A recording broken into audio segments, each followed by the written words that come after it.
All right, call to order. Please rise and we pledge allegiance. I pledge allegiance to the flag of the United States of America and to the republic for which it stands, one nation, under God, indivisible, with liberty and justice for all.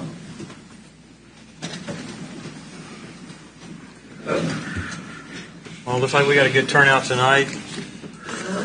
Before I get into the roll call, we do have an overflow room. Can you all hear me? Mike is far. Can you all hear me in the back? Okay, good. I'll just make sure as the rest of us are speaking, we speak into the mic so all of you can hear. We do have an overflow room over in the back right corner. If some of you want to go to that, TV is on. There's table and chairs in there as well, so you're not standing up all through the night.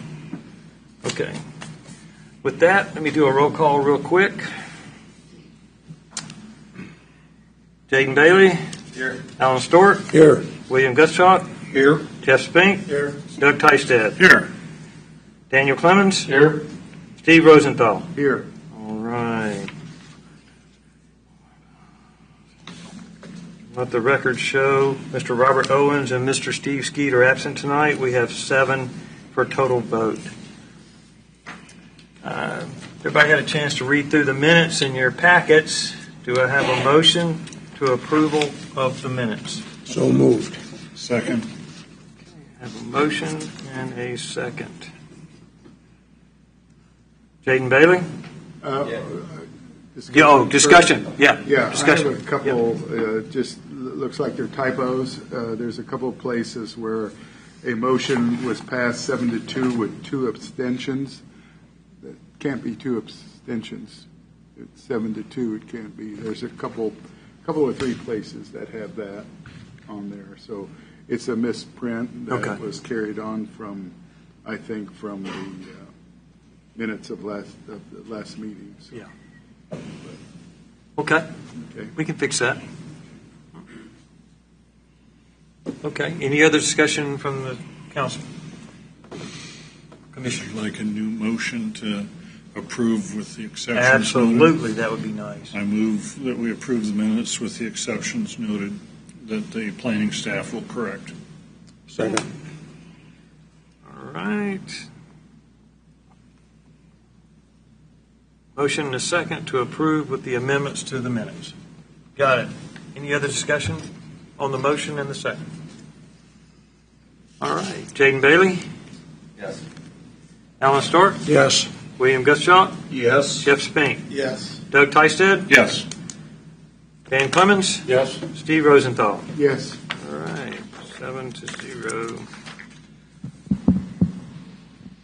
Okay. Misty, our legal representation tonight. I'd like to open up with you tonight. Thank you, Chairman. I would just like to remind everybody, as you said, we have a full agenda tonight. All of the matters before us deal with land use. And because these are land use matters, everything coming in front of the Planning Commission are quasi-judicial matters, meaning that we have to follow our processes, we have to follow due process and make sure we're fair. So I'm just going to remind everyone, when you're making a motion, everyone does a good job, but it's important because we have a lot of items for public hearing tonight, that you make your motion with the golden factors in mind, articulate your reasons why you're voting no if you're voting no. In some cases, might need to articulate why you're voting yes in the matter. So if there's questions, I'm here, staff's here, and we're happy to answer them. Thank you, Misty. Thank you. And with that, I'll open with Amy, Secretary's report. Secretary's report. You guys have 2 items on your consent agenda, so of course once you approve the agenda, those items will automatically be approved. If you have questions, please pull them off the consent agenda and we will add it to the regular agenda. As far as the regular agenda, we have 9 items, 5 of which are public hearing. So just a few words to everybody in the audience. If you are getting up to speak, we have a sign-in form. So please put your name and address on that so we can reflect it correctly in the minutes. Otherwise, we also have a couple handouts that were given to you for cases. They should be at your seats. So if you didn't get those, please let me know. Thank you. Appreciate it. The sign-in clipboard and everything is over here. Yep. To my right, your left. Okay. All right. Thank you. All right, do I have any declarations? Did any of you address tonight? Any declarations on the agenda tonight? Okay. Okay. All right, well, with that, I'll look for a motion of approval of the agenda. So moved. Okay, Alan start. Second. Doug, second. Thank you. Discussion? Okay. Call roll. Jaden Bailey? Yes. Alan Stark? Yes. William Gusshop? Yes. Jeff Spink? Yes. Doug Tysted? Yes. Dan Clemens? Yes. And Steve Rosenthal? Yes. Record show 7-0 on the approved agenda. All right.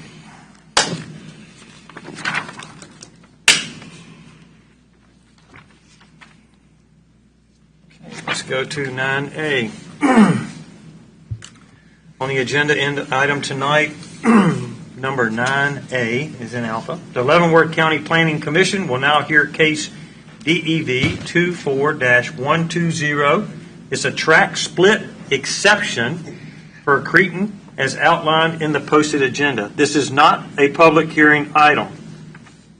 Planning staff report. All right. Before you is case DEV 24-120, which is a track split request for the property at 15812 214th Street. Can you go to them? Thank you. The applicants are requesting to split off an approximately 15-acre tract of land on their northern property line. However, due to the lake or pond, if you will, that's in the middle of the property, it has made splitting off that tract of land kind of difficult. As you can see here, they do not meet the lot depth to lot width requirement in our subdivision regulations, and they also are creating a irregularly shaped lot. So staff cannot approve these. They have to be approved by the Planning Commission for this tract split to be approved. So staff has provided the analysis for those three factors that you guys consider for an exception. The applicant has also provided a narrative for their rationale for the exceptions. So if you have any questions, please let us know. All right. Thank you. Does the applicant wish to speak? Oh, I'm sorry. I can hear you, but I couldn't find you because everybody's wearing hats tonight. All right. Thanks, Joe. Can I ask? Yeah, you can ask the applicant. Okay, so the width the depth that we're talking about is on the west end. Is that where we're approving it, on the west end of this split? So we're talking about the top track there along the north, Correct. right? And so the depth is considered the average of the depth, since we don't have like a set depth line. It's kind of an angled line right there. So the lot width is 300. The lot depth is significantly more than the 4.5 ratio allows. So they need an exception in order for it Okay, to and be where is the access then going to be for this track? The access will be off the road, which is 214th Street, so on the western boundary line. Okay, and is there sufficient, as I look at the access for this tract, is there sufficient depth to be able to build access to the large part on the east side of the lake? Oh, you're considering the pond? I'm considering the pond because it runs right almost up to the property level. Yeah, that dark line is actually not the pond line. That is the floodplain. So arguably so they'll we're- have to put a driveway through a floodplain if they want to build on the back, which of course they would have to go through all the regulatory Okay. reviews for that. Yeah, because I saw I went to Google Maps and looked at the picture, and it's real close, and then there's floodplain associated. So if we approve the exception before it can be finalized, they're going to have to come up with a means of getting access in there. Is that correct? Correct. They would have to go through the floodplain review process if it impacts the floodplain in a manner that requires it. Okay, you've answered my question. Thank you. Yeah, there's more stuff that's got to be done To obtain the from building- tonight. That's right. To obtain the building permit, they would have to accommodate that structure within Okay. And it happens all the time, but Yeah. what we had before tonight is simply the exception. Yeah, I just wanted to make certain I knew where they were trying to access so that we can look at when it comes to, final zoning and building permits, we know what we're dealing with. Yep. Okay, thank you. Okay. Is there any additional information to be presented? No, sir. Okay. Questions and comments, members of the commission? Doug, that was a good one. That's a good question. Yep. Any other questions or comments? Okay. All right. All right. Well, I'll entertain a motion to approve the exception for Leavenworth County Planning Commission for the case DEV 24-120 track split exception for Creighton as outlined in the posted agenda. There's no crib sheet for this, I would note. So therefore, I'll try. Mr. Chairman, I move that we approve the lot depth to lot width in DEV 24-120 for a lot width to lot depth ratio according to Article 50, Section 40.3.I in this case, that we approve this exception. Yeah, approve the exception. Right. Okay. Okay, I have a motion. Do I have a second? Second. Okay, I have a motion and a second. Just want to clarify, I know that you've been put at a disadvantage without some of the verbiage there, but I'm assuming that your motion is for the reasons set forth in the staff report. Thank you. Yes, it's based on the three factors that were noted in the staff report. Thank you. Is the second agreed? Yes. Thank you, Misty.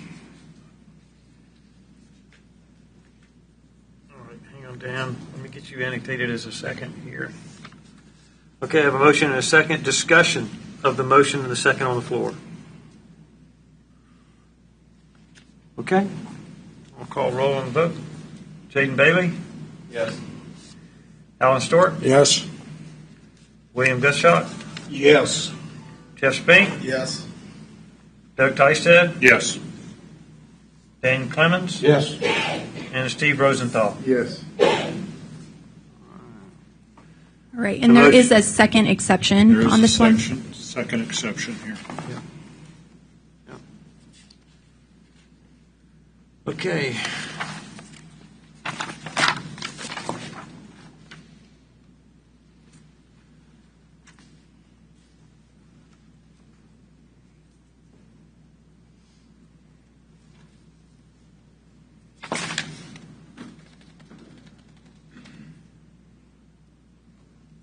I've only got one of the exceptions in here.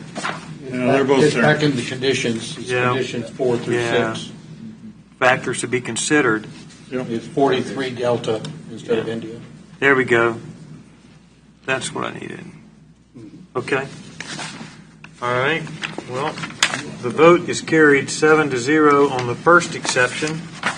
Now we need a motion and a second for the second exception, section 40.3.delta, which is the irregular shaped lot exception. Thank you. Chairman, wish to make a motion to approve case number DEV 24-120, exception to Article 50, Section 40.3.delta, irregular shaped lot, with the three factors considered by staff. Thank you. Dan? Second. Doug? Second. Any discussion? I have a motion and a second to approve the irregular shaped lot for the case DEV 24-120 track split exception. Okay, no discussion. I'll call roll. Jaden Bailey, Yes. Alan Stewart, Yes. William Gusshott, Yes. Jeff Spink, Yes. Doug Tysted, Yes. Dan Clemens, Yes. and Steve Rosenthal. Yes. Let the record show the vote carries 7-0. Approved for both exceptions for case DEV 24-120 track split exception for Creighton. Let's go to the next agenda, item 9 Bravo. The Leavenworth County Planning Commission will now consider case DEV 24-122 boundary line adjustment exception for Lansing as outlined in the posted agenda. This is not a public hearing item. Staff report, please. All right, good evening, gentlemen. The next case is case DEV-24-122. The applicants are requesting an exception from the zoning and subdivision regulations of Article 50, Section 40.3I, the lot depth to lot width, the lot width to lot depth. The property located at 20437 and 20453 Seven Sisters Road. The applicants are proposing a boundary line adjustment of 2 tracts of land they own. Tract 2 is the tract that exceeds the lot depth to lot width ratio by over 793 feet. This adjustment does bring Tract 2 closer to being compliant with regulations. Tract 1 is being reduced in size to 2.5 acres, which is compliant with regulations. The exception is based upon 3 criteria needed for the approval, and they can be found in your staff report.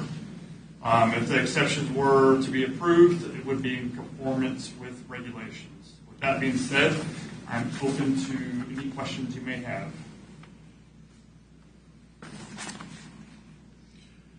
Okay. Does the applicant wish to speak?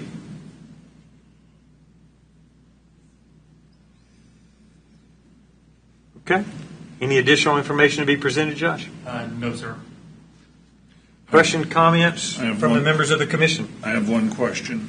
So we're adjusting the one, which keeps it at 2.5 acres, or in compliance with RR 2.5, correct? Yes, sir. So track 1 was originally a 5-acre lot, but they're reducing that down to the 2.5 based Okay. off of their current zoning. And the remainder of the land in tract 2 is zoned RR 2.5? Yes, sir. Okay, thank you.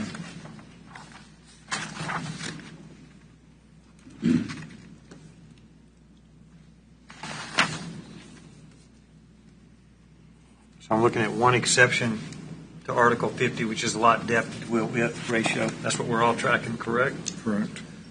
Okay. No other information to be presented? No other comments from the commission? Okay. I'll entertain a motion to approve the exception for case DEV 24-122 boundary line adjustment exception for Lansing as outlined in the posted agenda. Mr. Chairman, I make a motion that the Planning Commission hereby approves an exception from for Article 50, Section 40.3.I, lot depth to lot width, conformance with the zoning and subdivision regulations for Lansing. Boundary line adjustment as submitted by the application based on a finding that all 3 criteria for an exception have been met. Second. Thank you. You're welcome. Got a motion and a second. Any other discussion?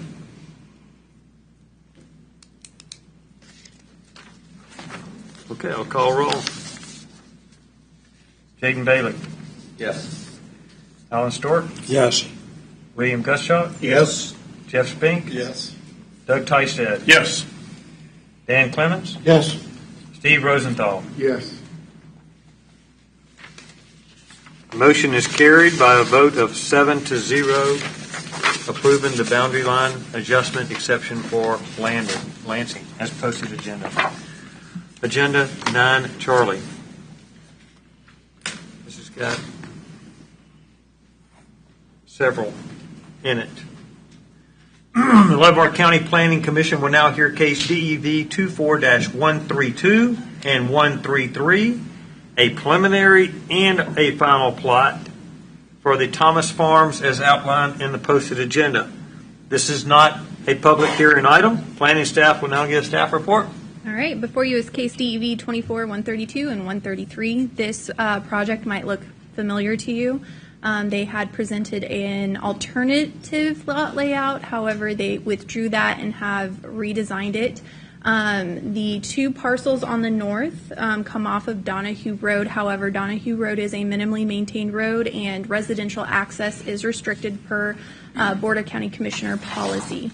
Therefore, they are going with two lots that will come off Donahue Road, and they are proposing that a shared access easement will come off of 147th. So Lot 1 would have an access through Lot 2 from 147th Street in this location. That being said, staff is recommending that a condition be placed that the access easement that they're showing be removed because the current access point is not in compliance with the access management policy. If they want to pursue that, they will need to get a variance from the Board of Zoning Appeals. So at this time, staff feels that that should be removed. As for the exceptions, there are two exceptions that they are requesting. They are the same as the last time. The first one is a non-conforming structure on Lot 3. That is because that is a parcel that is over 40 acres at this time. However, they want to reduce it down to less than 40 acres. Therefore, a principal structure would have to be on that parcel with the accessory structure. So that would be their first exception request. The second one is the lot depth to lot width. That is for Lot 4. Obviously, they are adding on to the existing lot down there on the south side, which would put their frontage not compliance with their depth. So those are the two exception requests. The applicant agent is in attendance, so if you do have questions for him, please let him know. Otherwise, staff did provide the full analysis in the staff report.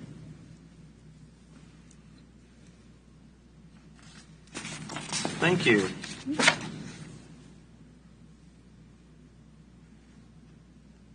I was just looking over some additional paperwork here. Okay. All right. Thank you. Does the applicant wish to speak? Cody Herbster, 4247 Aspen Drive, Basel, Kansas. We've done this before. Obviously, you can see that there's a couple changes. The big thing I do want to note is both of the future owners of the properties that will have the shared driveway understand what's going on. We also do understand that we will have to go get a variance from the Board of Zoning Appeals. That application has been submitted as of today to get on their December agenda. So if you have any questions, I'm here. Happy to answer. Don't go anywhere. What? Is there additional information to be presented? Okay. Questions of the commission? Yes, sir. Please. What are lots 3 and 7? Because I don't see a lot 7 here. So lots 3 and 7 refer to the existing lot numbers because these were platted as part of the Thomas Farm First Edition. Okay. So they're where replatting lots 3 and 7. I know where 3 is. Where was 7? 7 is the existing house site on Lot 4 down there at the very bottom. Okay. Can you go back to the preliminary plat? You can kind of see down there. It's really hard to tell. I see the house down there. There's a house, and the existing line kind of follows that back line of the adjacent properties. Okay. They're wanting to push that back line all the way back to the further western point of the subdivision. So that's the lot depth to lot width exception that you would need to grant. Okay. And lot the new Lot 3 is less than 40 acres, which causes the non-conforming structure Correct. requirement. Okay.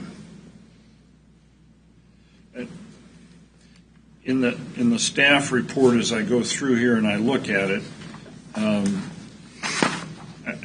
see the proposed conditions are talking about lots 5 and 6, which were already approved, am I not? Oh, that is a typo on my part. That should say an exception has been approved for Lot 3 on number 5, and an exception has been approved for Lot 4 on number 6. I Well, that really apologize. clears That was stuff a up. copy and paste error.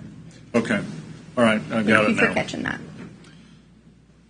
Because I was going crazy trying to figure out where those were, because we're only splitting this into 4 lots, correct? Correct. Yeah.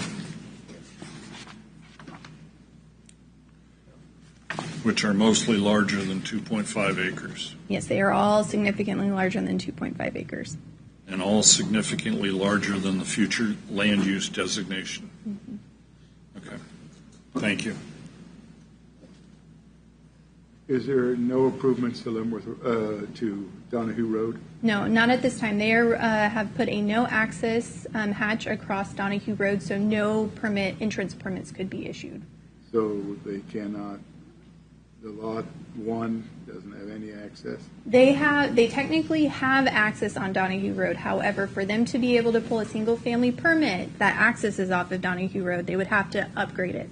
However, we do allow access easements through another parcel, and that is what they are proposing to do. So the access easement would go through Lot 2 to 147th Street. And where is the sewer trunk line that the city of Basehor talks about? It runs along Donahue Road. Yeah.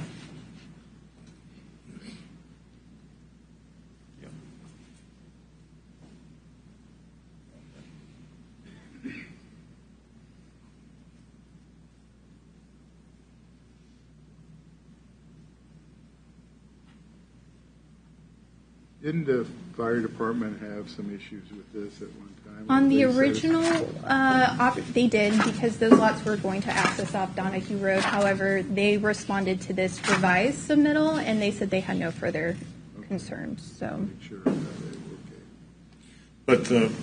But the proposed access does not meet the county requirements Correct. at this time, unless the Board of Zoning Appeals approve it. But of course, access is not what you guys are granting here. You're just platting. Right, I which got that it. access is during the permitting process, so I just want to make sure you're separating the Got it. decisions. Another time. But good questions. Next month. Yeah, good questions, good discussion. Anybody have any question for our applicant? Cody, you got anything else you want to add? No, I mean, the family that owns the property is here, so I do want to thank them for being here. This has been a pretty long process for all of us, and so we're hoping that we've come to a solution that is workable for the county and for the family and for the future residents of the property. So thank you for your time. All right, thanks. I appreciate you standing up there for us. Oh, of In course. case we had questions for you. Thank you. Thanks for coming tonight. Okay, so we have 2 exceptions on this one and a preliminary final plat on this one. So are there any questions and comments on the first exception from the commission?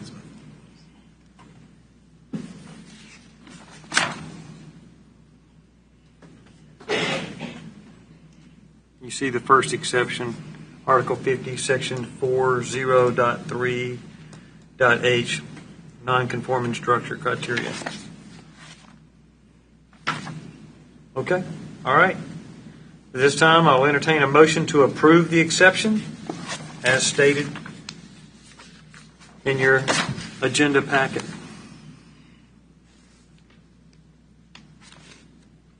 I'll go ahead and do it. Planning Commission hereby approves the exception for Article 50, Section 40.3.h, non-conforming structure, conformance with the zoning and subdivision regulations for the Thomas Farm Second Plat subdivision as submitted by the application based on findings of all 3 criteria of the exception has been met. Thank you, Stephen. Thank you, sir. I have a motion. Do I have a second? Second. Thank you, Jaden.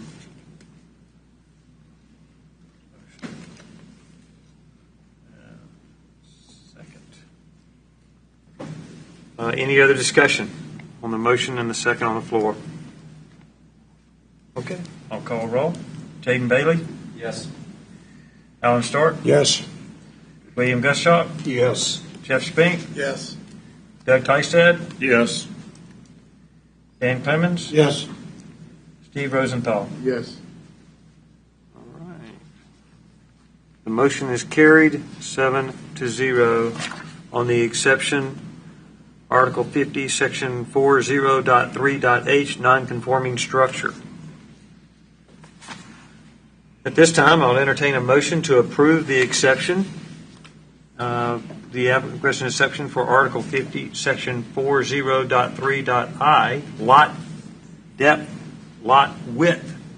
The criteria for acceptance to the section with the three criteria.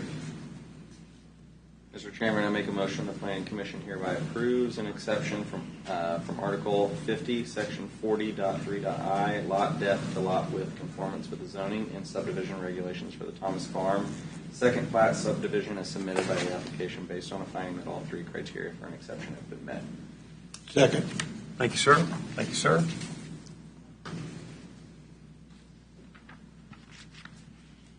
I have a motion and a second. Any discussion on the floor?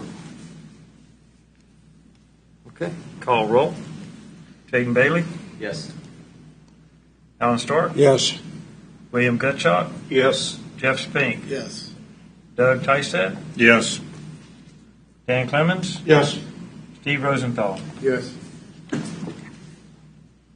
motion is carried by a vote of 7-0 to approve the lot depth to lot width ratio, section Article 50, Section 40.3.i. Okay, now I'll entertain a motion to approve the preliminary and final plat as stated in your posted agenda.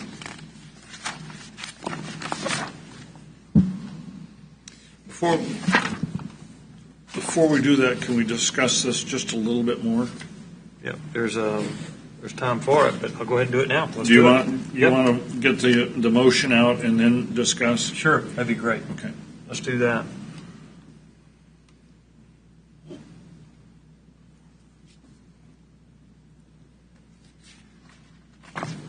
Okay, let's do the discussion first. Then let's do the discussion. Go ahead, Doug. My question is, the city of Basel, and this is a key block that gives them continuity between the Falcon Lakes portion of Basel and the Sycamore, looks like subdivision, or Sycamore Drive, Meyer Drive. So my question to the planning staff and to us to discuss is, they did not appear to be in favor of this particular preliminary and final plat at 2.5 rural route RR 2.5, because the future land use is R1, correct? The future land use, I No, think, is residential 3 units per acre. R3, residential 3 Yes. per acre, I'm sorry. That's correct. So how much should we be listening to the city on this one? Although the city says that they can't, I mean, the owners apparently can't tap into the sewer trunk line. And so therefore, this area, if we leave it at 2.5, can be on septic systems. I didn't have anything from the city in my packet if they were going to comment on it. You know, there Did was we see it? there was an Provided article, comment. there was a note in there that they. Yes, we got an email from them dated October 31st. Got it. Thanks. Yeah. Yep, got it. Thanks. So one thing to keep in mind, Commissioner, while you're deliberating all this, to achieve the densities that you're talking about, you have to have Have to have sewer, correct. to achieve those densities. So while the future land use plan for them may call for a higher density, or ours may call for a higher density, in the absence of those utilities, it's not possible. Well, isn't this utilities there? The utility, well, the sanitary sewer component is a necessity for densities that you're talking about, 3 units an acre. It's not possible to achieve that. They don't have a gravity sewer that they could tie into in the area. They have a force main, but the force main cannot be tapped for that development. So their desire doesn't exactly match reality. Right. Well, they've told us that that main cannot be tapped. Yeah, because it's over, yeah. So how far is the property from a tappable sewer system? Within 660 feet? It is not. So this property cannot fall then within the land use, the future land use designation of residential 3 per. It cannot achieve that density in the absence of the required utilities. So Baser is asking us to disapprove this with the thought that at some point in the future they may get to develop it? Well, I mean, I'm confused here because we rarely hear from the cities, and this time we are hearing from the city, and so I'm confused. Well, I think from their perspective, it is a very developable property. And to that end, I think they would like to see it undeveloped, but they don't have the ability to provide sanitary sewer service to the area to achieve the densities that they would like. So it's not a requirement, it's a wish. At the end of the day, you have to determine, is that a viable comment? Well, do you have a plan to provide sanitary sewer to this area in a reasonable time frame? Doesn't appear to be so. If that's the case, then those densities can't be achieved in the foreseeable future. Okay, and I'm not a sanitary engineer, so a trunk can't be tapped? A force main cannot be tapped. A force main cannot be Gravity tapped? sewer can't be tapped. Okay. So that their utility superintendent said that, and I believe it's included in your Should be. Yeah. in your packet. He wrote it. That this main cannot be tapped Yep. for development. That's right. Okay. Verbatim. All right. Because that was my concern, is that they have weighed in, but if it can't be met at this time, okay, I got it. And logically, in the future, should the utilities become available, it would be logical that this particular property would further subdivide based on those utilities being available. Okay. So at some point, it's logical that it would go to a density similar to what they want. You're not creating 80 lots with a prime development order that bases purview. So Okay. from a staff standpoint, This one, it's not really.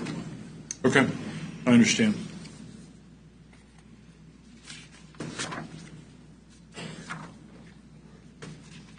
Absent any further commissioner discussion or input, Mr. Chairman, I recommend that in regards to case DEV 24-132 and 133, that we approve the preliminary and final plat as proposed by the staff, With the amendments on those conditions we discussed. with the amendment of the conditions discussed in the staff report. Thank you. As they are amended to the lot naming. Second. Okay, I have a motion and a second. And it meets all the criteria. Okay, because this is a pretty big issue. Okay, all right, I have a motion and a second. Do I have any more discussion from the commission? Preliminary and final plat. Okay, I'll call roll. Jaden Bailey? Yes. Alan Stark? Yes. William Gutschalk? Yes. Jeff Spink? Yes. Doug Teisted? Yes. Dan Clements? Yes. Steve Rosenthal? Yes. Thank you, sir.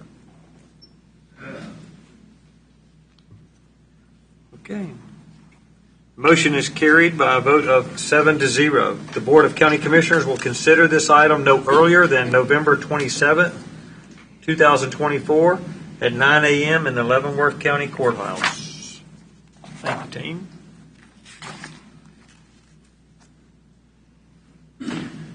Agenda item number 9D is in Delta.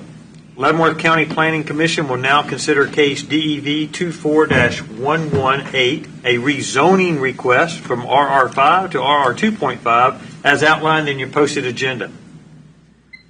This is a public hearing. Public comments are limited to 3 minutes, and as you approach, you have a one time only for 3 minutes to discuss. Ma'am and sir, thanks for coming tonight. I appreciate it. The Planning Commission will now take a staff report. All right. Before you is case DEV 24-118, which is a rezoning request for the parcels 18289 and 00000 Eisenhower Road to rezone the parcels from RR5 to RR 2.5. The parcels in question are identified in the future land use map as residential 2.5 acre minimums. The applicant has provided a concept plan. If you would please show. And what they're submitted was to split off a 2.5 acre tract around the current house site. That would also allow for the back parcel to have frontage if that is what they intend to do. Staff did provide a review of the 7 factors that you must consider as part of a rezoning request. Staff did find all of them were met, and staff is recommending approval, so that's factor number 8. You guys must consider approval of this request, primarily due to the fact that the request is in compliance with the future land use map of the comprehensive plan. The applicant agent is here today if you have any questions for him. Otherwise, staff has provided the full analysis in your staff report for review. Mr. Chairman, may I ask a clarification from the staff? Absolutely. So the RR 2.5 that we're discussing just applies to that pie area up there in the north, and the remainder of the land will be RR5, which is currently zoned. So the entire thing is 2.5. The request is for the entire parcel, both parcels, yes. Okay. Thank you.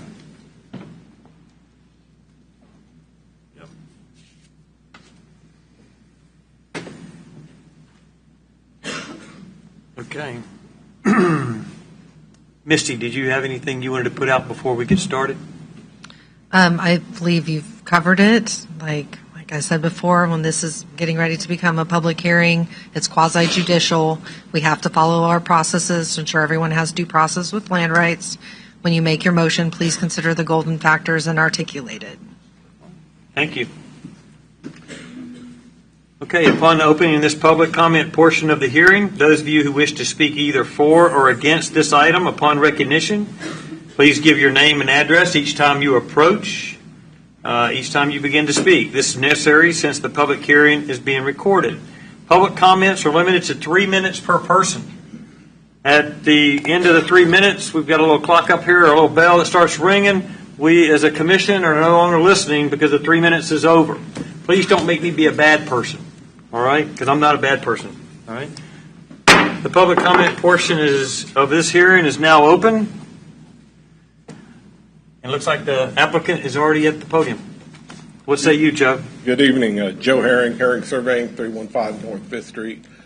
Staff covered this very well. The applicant, or the owner, is here tonight if you have any questions, and he may want to speak as well.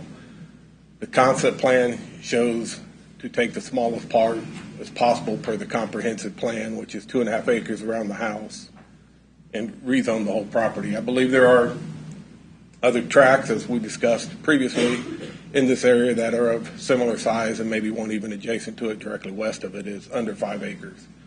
So it seems to fit the neighborhood, and it meets the comprehensive plan, a comprehensive plan that was approved by this commission. That's basically it. Here to answer any questions you may have. Questions for the applicant? Okay. All right. Okay. We will now hear from those individuals present wishing to speak in favor of this request. Please, sir. My name is Frank Gilbert. I live at 18289 Eisenhower Road. I am the landowner. And this is part of my estate planning.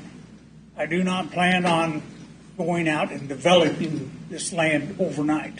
It's just not going to happen. But it is part of my estate. This is an opportunity, not for me, maybe for my children or my grandchildren, but it is something that I want to do. You know, and I don't believe that it is going to adversely affect anyone.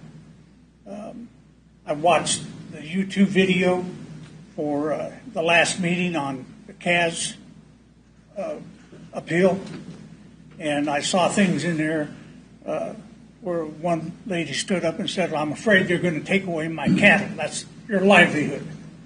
No, that's not my intent.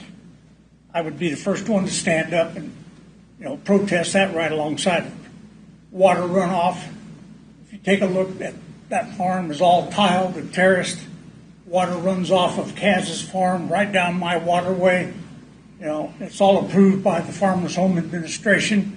I had an award given to me for the work I had done on that farm. I don't plan on tearing that up. I've worked hard for that place. I walked out there and, 110 degrees and pulled weeds out of the beans because I couldn't afford to buy the chemicals. That's just the way life is. I don't plan on doing anything with it overnight. Thank you. Hang on, Mr. Gilbert. Does the staff have any questions? Okay. All right. Thank you, sir. Appreciate it.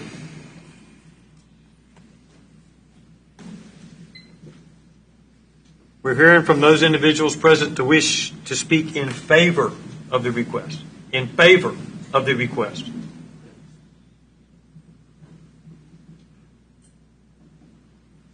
Okay. We will now hear from those individuals present wishing to speak in opposition of the request. I just wanted you to get up, get down, get up. It's good for you. Good exercise, right? Yeah, I know it's good exercise. Okay, now this is in opposition of the request. I'm getting in a habit of being here. I was here for causes, and now Mr. Guilford's place borders my place on the north side. Cause was on the west side. My name is Cecilia Joanne Aaron. I live at 26311 179th Street, Leavenworth, Kansas. I have the property to the south of Mr. Guilford, and regardless of what he says, that creek still runs through my place. It drains off of his. I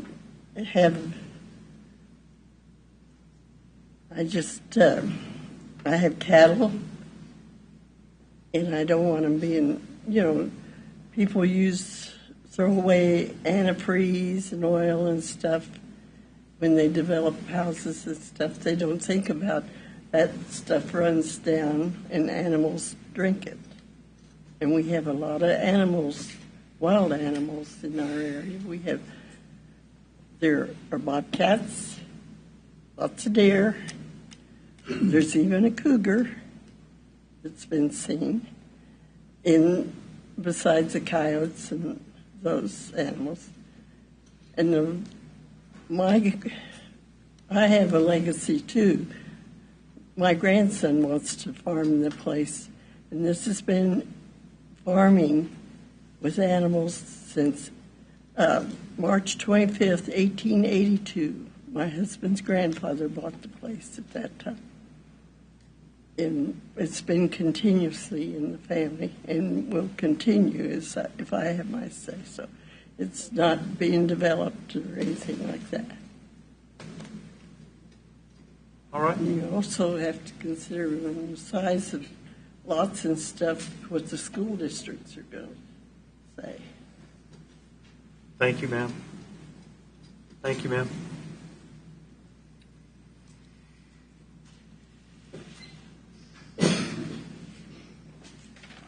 Hi. My name is Secret Nichols. My husband and I and our 4 children own that tiny parcel number 21 right next door, 18317 Eisenhower Road. We are immediately linked to both this property as well as the Cause property at the end of this meeting that's coming up as well. So I'm speaking on behalf of both of them that we are opposed to both of these being split down into 2.5-acre lots. Our biggest reason is it will completely change the dynamics of this quiet county neighborhood to an overpopulated area. It absolutely affects every neighbor, and in particularly us, because both of these splits, as you can see, will be surrounding us on the west, the south, and the east sides of our property. We only bought our property 2 years ago, whereas some of the people who live in our neighborhood have been there forever as family owned. We have one of the smallest lots in the areas. It is less than a 5-acre lot, which was one of the questions at the county commissioners meeting was there are small ones next to it. We didn't make it that way. It was that size when we purchased it. My husband is a retired military, and he does suffer from PTSD, which is the reason that we moved out of the city. We enjoy the peace and quiet. We enjoy having all the trees surrounding our house. And we also enjoyed not having people looking in our back windows until recently. That changed when Cause Construction bought the other neighboring property and removed all the cattle and changed the land view by building a house behind us, which was angled directly towards our back windows, our chicken coop, and our shop. And they've even mowed on our property since moving in. So we definitely feel like we are intentionally being pushed off of our small little plot in between of all these big ones trying to split again. I obviously can't be the one to tell anybody what they can or can't do with their own land, but I can voice that there will be huge effects on our neighborhood. The roadways on that corner, right now they are closed for construction, but when they are open, they are already very busy. My children are old enough to know not to go near that street already. But if there's all this land and all the land to the west, smaller plotted, it's going to bring a lot more traffic to that Bowserman corner, which is a bad corner to be pulling out about 187th Street already. It also, the water pressure in that area is low. I know the water department had no comment on the split. I don't think they're going to be able to supply for as many houses that will eventually 5, 10, 15 years down the road we want to build there. The busing department for Tonganoxie School is too small. Sorry. So. Thank you for your points, ma'am. Thanks for coming tonight.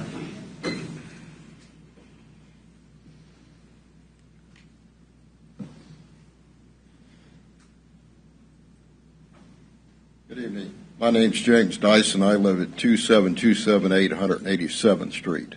I originally came here for the last hearing on the zoning or change to the zoning request for a CAS, but then I saw this one. The only thing I've got is the water supply, like Ms. Nichols said. You know, that's a small line. We live within a 3/4 of a mile of both these proposals, and at times we can't use our upstairs shower. We have a split entry house because the water pressure is so low. Granted, we are at the end of the line. There's only 2 houses past me that are on a rural water district gate. But, you know, coming up that hill, if we put another subdivision in there, you know, I probably won't have any water pressure at all. So, and another thing is the septic systems. You know, I'm sure that be down the road. You know, I don't think that ground would, if it's split to 2.5 acres, would sustain a septic system because most of it, you get down about 6 inches, it's all clay. So, thank you. Thank you, sir.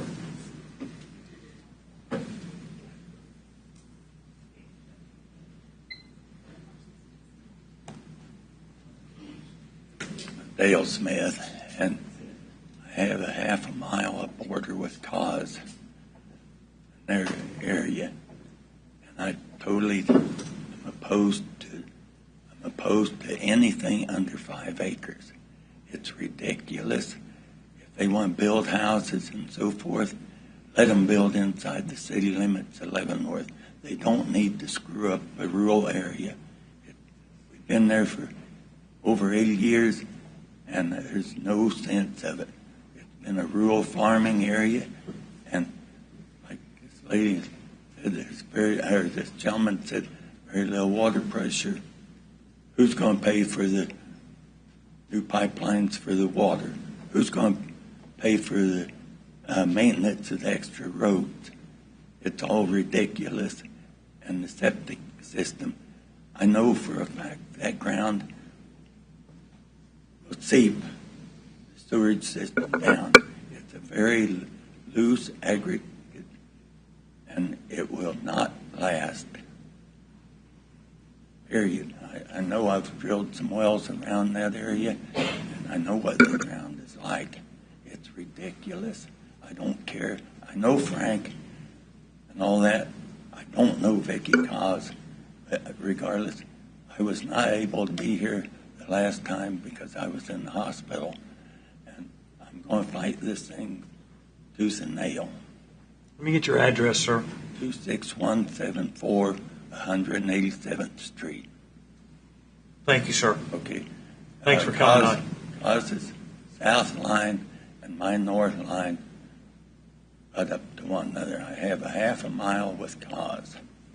I do not have any lapping over onto Frank Gilbert's place. It's a principle of the whole darn thing. It's ridiculous. And I highly recommend you think twice before you approve this thing. Thanks, sir. Okay, let me just put this out. Okay, we're not addressing the cause plan. So if you're here tonight to address the cause, we're not addressing cause. That public hearing has already come and gone. The one we're addressing right now is reference Mr. Gilbert, right? DEB 24-118, a rezoning request from RR5 to RR2.5 is the posted agenda, which is what you all received. So please do not refer to the cause case and the cause thing. We're addressing the Mr. Gilbert case right now. Go ahead, sir. I couldn't make that hearing as well, so I will not say their name, but it applies to both parcels. My name is Robert Aaron, 18282 Stranger Road, and I do have some concerns with staff evaluation with the 7 factors. When we consider character neighborhood, I have some analytical questions when it comes to character of the neighborhood. When you add that many parcels, your own comp plan even discusses light pollution. That in itself, with that many parcels, just doesn't make sense. It's disingenuous in the staff report to reference the city of Lansing in proximity when that city of Lansing limits is agricultural as well. So the ideology that's put forth in the plan is that city of Lansing's next door. Second factor, that there's properties next by or close in proximity that are of those sizes. When it comes to the evaluation process, how many of those are 50 or 60 houses subdivisions? I mean, that's how we approach nearby neighborhoods. Detrimental effects, factor 4. When you add that many non-permeable surfaces between rooftops, outbuildings, roadways, driveways, the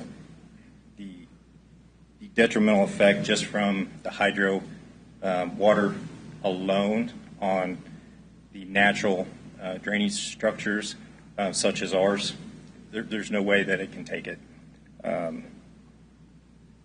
Secondly, when we talk livestock, I mean, these parcels next to livestock, detrimental effects are, if cattle get out, there's larger damage that can be done. That's higher liability rates for us. It's harder to manage those. So when we look at these golden factors, I'm not sure how analytical we get with that, but they just look like easy check boxes to me for developers. So Thank you for your time. Thanks, sir. Hey, sir, can I get your name again? Robert Aaron. Over here. Thanks, sir. Thanks, sir.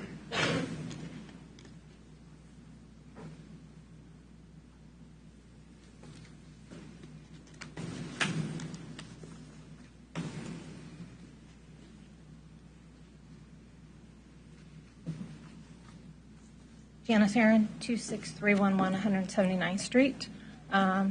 My mother's spoken, my brother's spoken. They've brought up very good points. There's also the fence factor. And again, cattle do get out, and when you start developing, you're building fancy homes, and they're not going to like it when cows come traipsing through their yards and everything. And Kansas has a law that they are also responsible for that fence. I'm not, as the landowner, responsible for every piece of that fence. So I just want to put my 2 cents worth in. Thank you. Thank you, ma'am.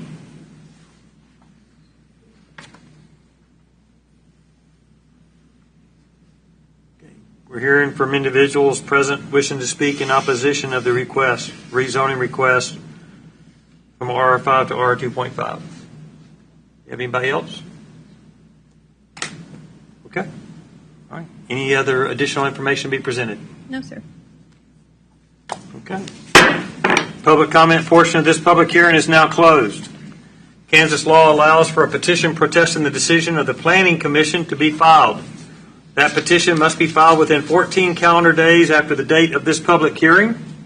Additional information on the filing of a protest petition can be obtained from the Office of the Planning and Zoning Commission. Questions, comments, members of the Commission?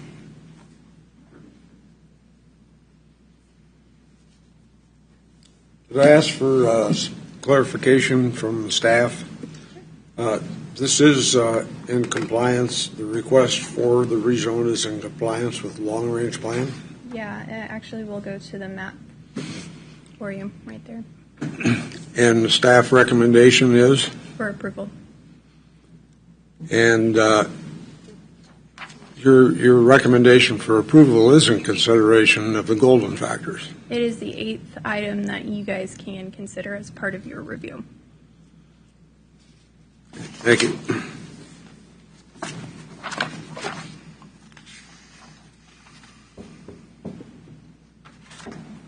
Any other questions? Discussions? I wouldn't push back on any of that. I would just push back on every single one of these cases that we have a room full of people. Nobody questions, does it follow the future land use map? Does it follow that? It's whether or not that is applicable to the residents of the county, and you just run into that all of the time. And so I want to think through an objective lens of why I or we would approve or deny something. And so from character of the neighborhood, I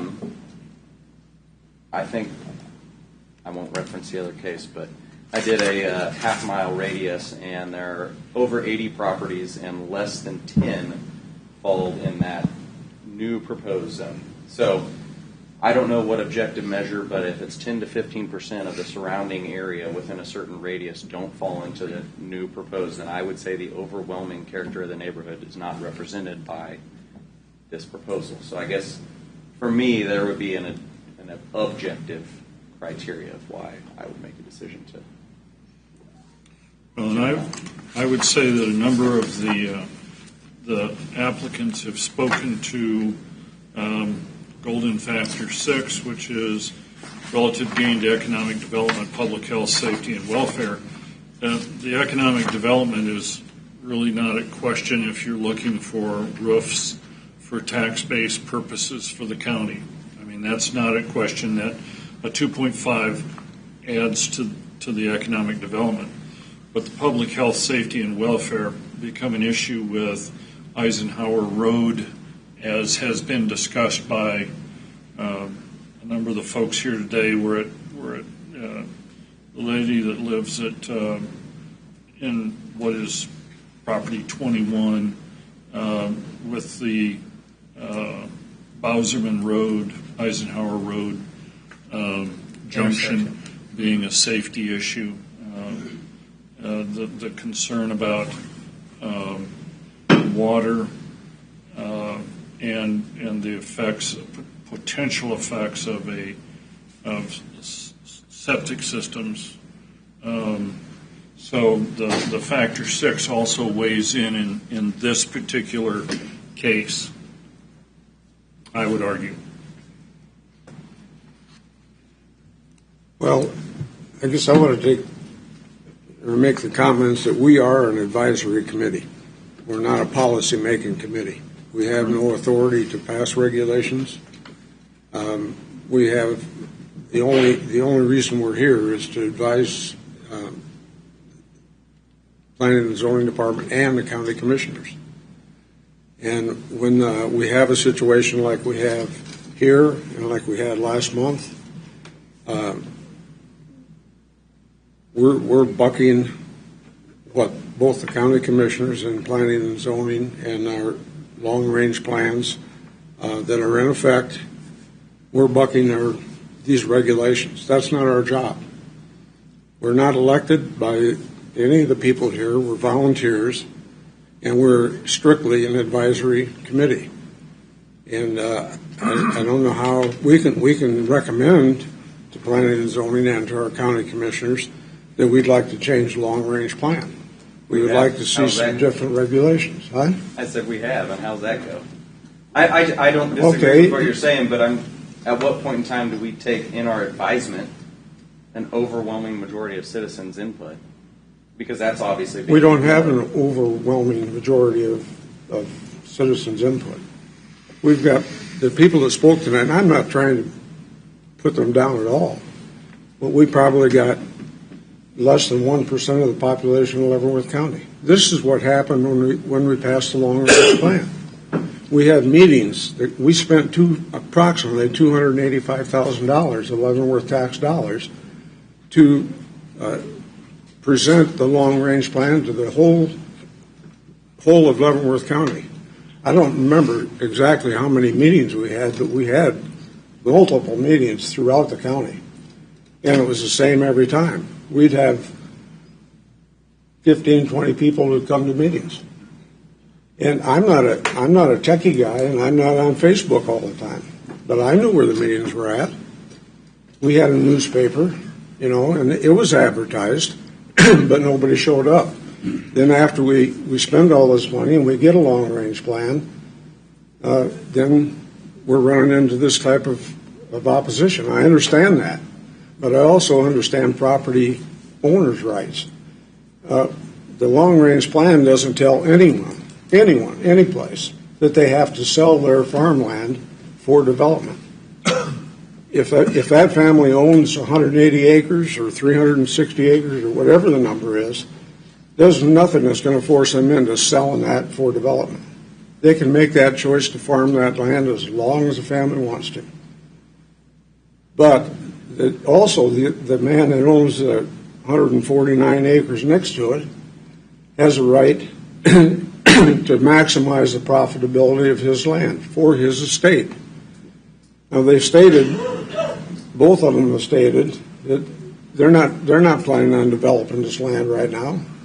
It may not ever develop, but they want that opportunity that the law allows them. So they should have the right to use their land as they see fit too. Right now, their request to subdivide this land or to rezone this land is within the regulations. And it isn't our position to sit here and try to change the regulations. I think we're going beyond our purpose. So I just give that consideration. Pardon me? Our purpose is to rubber stamp? I didn't say that. Our purpose is to advise and consent. But when you start bucking both and I've voted against their recommendations before, we all know that. But when we're bucking both them and the county commissioners, that's not our job. Well, our job is to try to get the county commissioners maybe to change the long-range plan. But that's not what we're doing. That is the problem. Yes. I went to most all those meetings. And you're right, there was probably 10 or 15 people there, and most all of them wanted to keep the rural area rule. The commissioners, in their opinion, went to 2.5 acres throughout the whole county. It wasn't on any map that was discussed at any of those meetings, but they made the decision to make the whole county and the comp plan 2.5 acres. I disagree with that. I always disagreed with it. But that's what it is. That's what we've been doing. We've did it for other people. I have a hard time doing it for some and not for everyone. That was always my thing on this committee, is I want to be fair and do the same thing for everybody that I would do it for. So we planned something like this that we had a lot of people protesting at. It got approved. Commissioners, even if we didn't approve it, the commissioners overrode us and did the 2.5 acres anyway. So, but that's the thing that is. The thing what we need to do when we discuss the comprehensive plan, we need people to come and show up at those times and say, we don't want 2.5 acre tracts. We want the rural area to remain rural. And maybe we can get them to listen this time. I don't know what we can do, but I feel, when I take on a special use permit or I do this, I try to be fair to one just like I would be another one. And dog kennels are one of the prime examples. You might have a dog kennel that everybody protests against it. You might have one where there nobody protests against it. But we still put the same regulations on it on each one of them. We don't put one different than anybody else. And I would love to see the comprehensive plan change, but it is what it is. Even with that, we have the golden factors, and within there, it allows for an ability to not agree just because it fits exactly what the future land use maps. Character of the neighborhood can be subjective, but I also tried to give an opinion of how it could be objective. So I don't feel like it's my position to sit here and just be a lemming and do whatever the Board of County Commissioners wants me to do. I think that I should look at each individual case, see if it makes sense, and give a recommendation. Now, they can follow it or they cannot. That's up to them.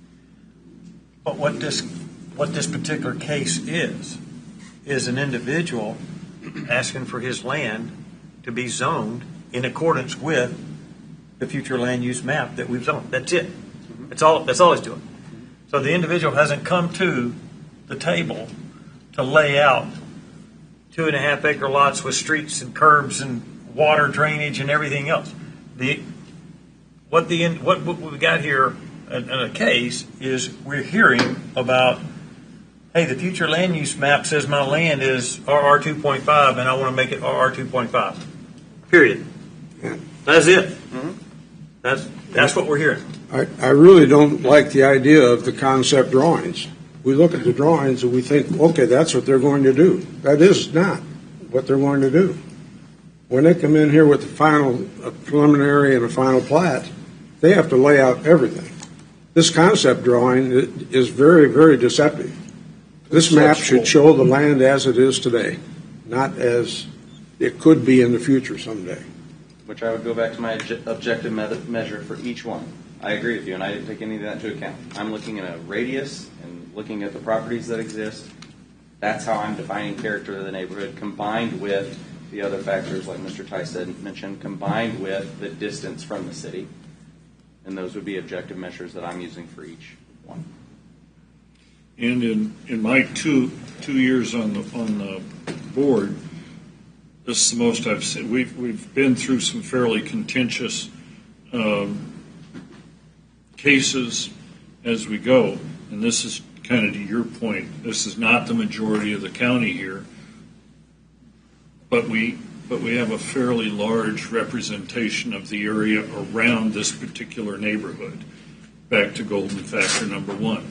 We've done a number of these where we've gone from RR5 to RR25 or even lower, and we've had essentially very few, if any, people at the public hearing to discuss it. So I agree with Commissioner Bailey that we do have to pay attention to the size of the response. That's my response to factor one. I'm not saying at all that we shouldn't listen to the people. We should definitely listen to the people. I'm just saying that we don't have the authority to pass regulations. We don't have we're not policymakers. Yeah, we are. No, we're not. Yes, we are. We're just giving when you deny this, they can still pass it. They've done it before. They're going to. I mean, they're That's going to. fine. But, They're the okay. ones that'll lose their election. No, they didn't lose their elections. But it comes back to you're going to have to quantify and justify. I'll use the example character of the neighborhood. So I'm looking at this map, and we're surrounded by neighborhoods at this area. He's got neighborhood all over, with the exception of 3 open farms. So we can't say character of the neighborhood. Yeah, that's right. I mean, that's my point. Look at this. But define neighborhood and the size of the plots. Same one you are. Because most of those are 5 acres. Right, I got you. Or more. I got it, but we're talking neighborhood, right? So it's a neighborhood, it's not a farm. And what we're talking about is, we're talking about farmland. Trying to make it rural, maintain it rural. We're talking about zoning. So the neighborhood that you said, most of them fall into the current zoning. He's asking to be different. So I guess the definitional factor of a neighborhood there is current zoning versus this new proposed zoning. And the new proposed zoning, it's less than 15% fall in that category. Yeah, that's a good point. Commissioners, if I may, I do want to clarify something. This body is, of course, able and should consider the public opposition or public support for a project. That is also part of the golden factors. Just keep in mind that public opposition or approval alone is not sufficient for an approval or a disapproval vote. So as you get closer to coming to a vote, please remember that and articulate your reasons, not just based on opposition or approval. Thank you, Misty.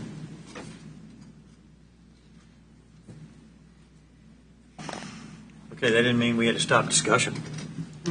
Definitely didn't mean to stop the discussion. Just because the teacher said something, she's got a ruler out to slap our hands.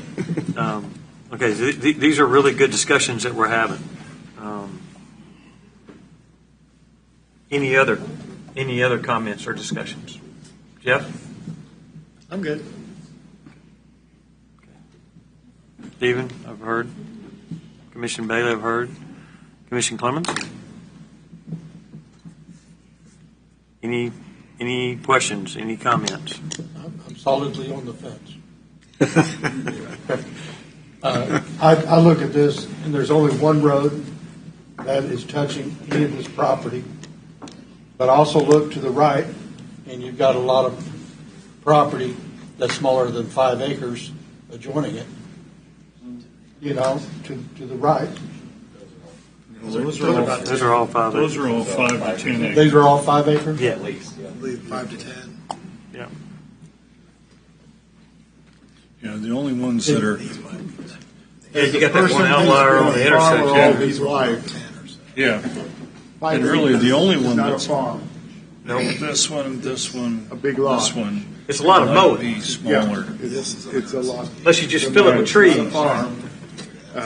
And I think that's what, if there's any rationale to have 2.5 acres, which again, I was totally against and still am. But 5 acres is not a farm. 2.5 acres is not a farm. But if you're looking at use of land, I rather see they rather see 2.5 acres being not a farm than 5 acres not being a farm, since 2 people can build on 2.5 acres, and only one can build on a 5-acre tract. So that's their rationale. That was the commissioner's rationale for making 2.5 acres throughout. Again, I don't agree with that, but that was their rationale in doing it.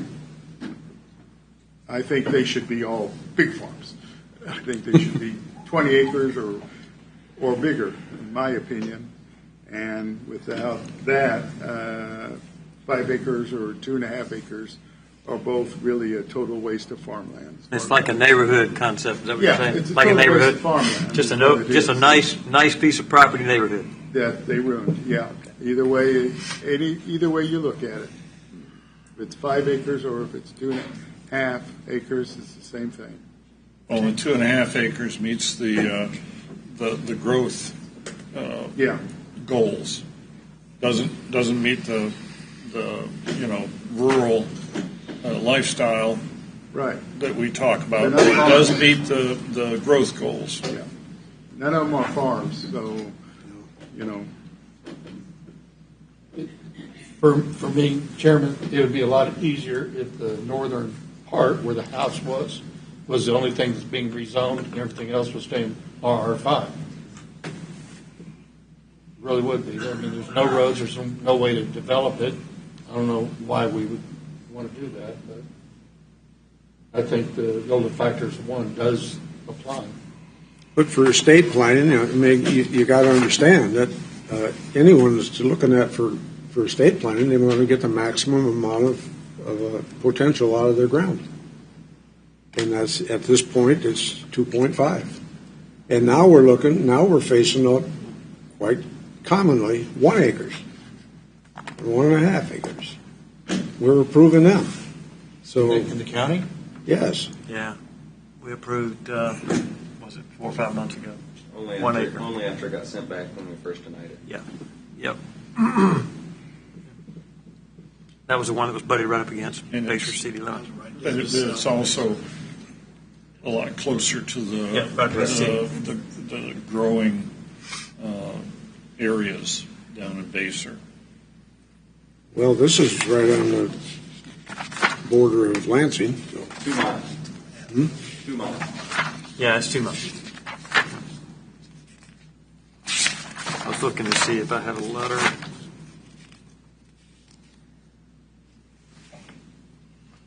Nope. Okay. Okay. All right. We're not getting any younger. Commissioners, I'll entertain a motion on this request. The motion on the floor is, not the motion on the floor, but the request is Leavenworth County Planning Commission is here in the case DEV 24-118. It's a rezoning request from RR5 to R2.5. Mr. Chairman, I'll make a motion that we approve case number DEV-24-118 as presented by staff and in consideration of the golden factors.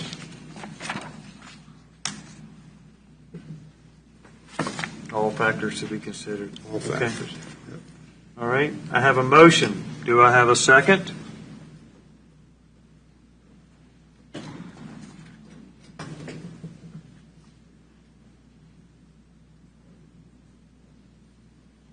I have no second to enter. Well, to move things along, I second. Why? Let it die. If you want to move things along, let it die. No, We don't should have vote. to have a vote. Yes, but we should. And so I second so that we can vote. Okay. I have a motion and a second to approve the request. Prior to voting, I would just remind everyone again, if you're going to vote no, please state all of the reasons that you're voting no, keeping in mind the golden factors, but you don't have to limit it to just those things.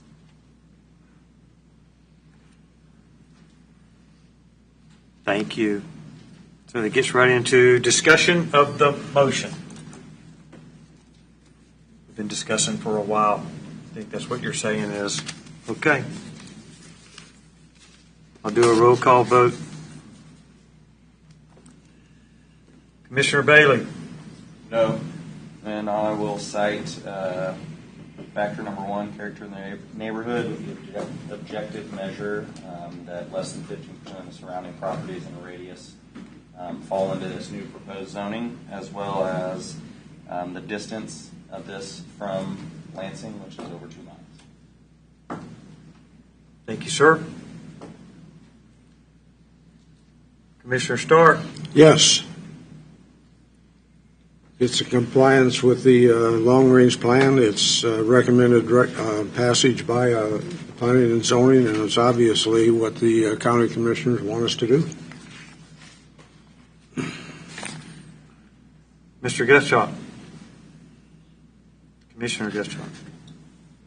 No, similar to Commissioner Bailey, bear with me because I am having a problem speaking tonight.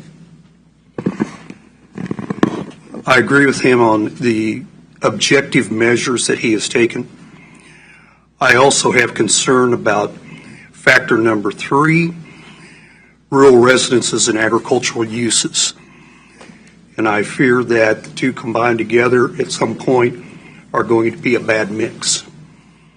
That at some point, a cattle rancher with somebody who is a property owner, 2.5 acres, is going to come to loggerheads. All right. Thank you, sir. Commissioner Spink? I'm going to say no, same as Jade. Okay.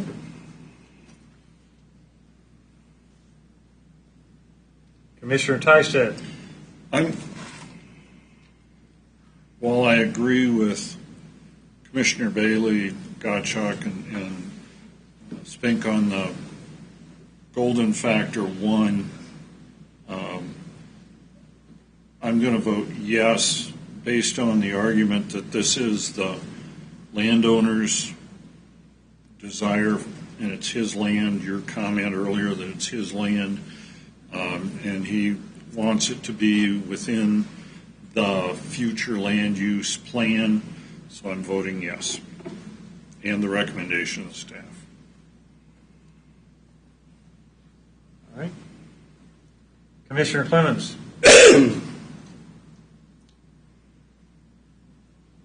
I think that it is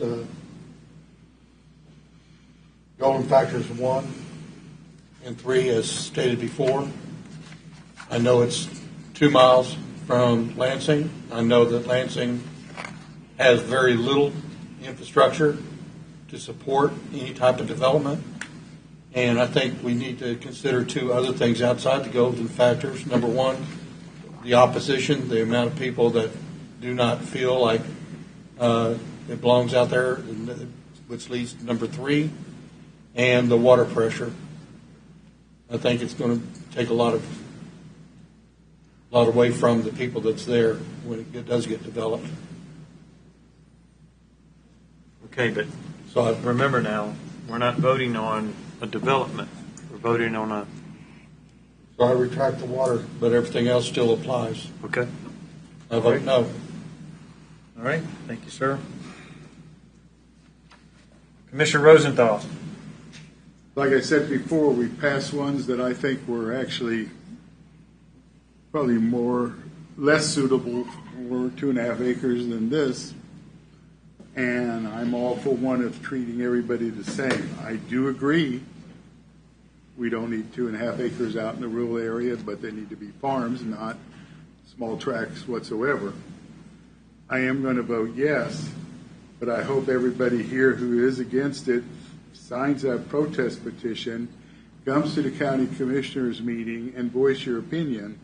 And when we have other ones that come up, you voice your opinion too, because the only time we hear people is the neighbors who are around there, and nobody's expressing it for any other one we have. So we'll have some that will come when it is. We'll have some rezoning when no one shows up against it.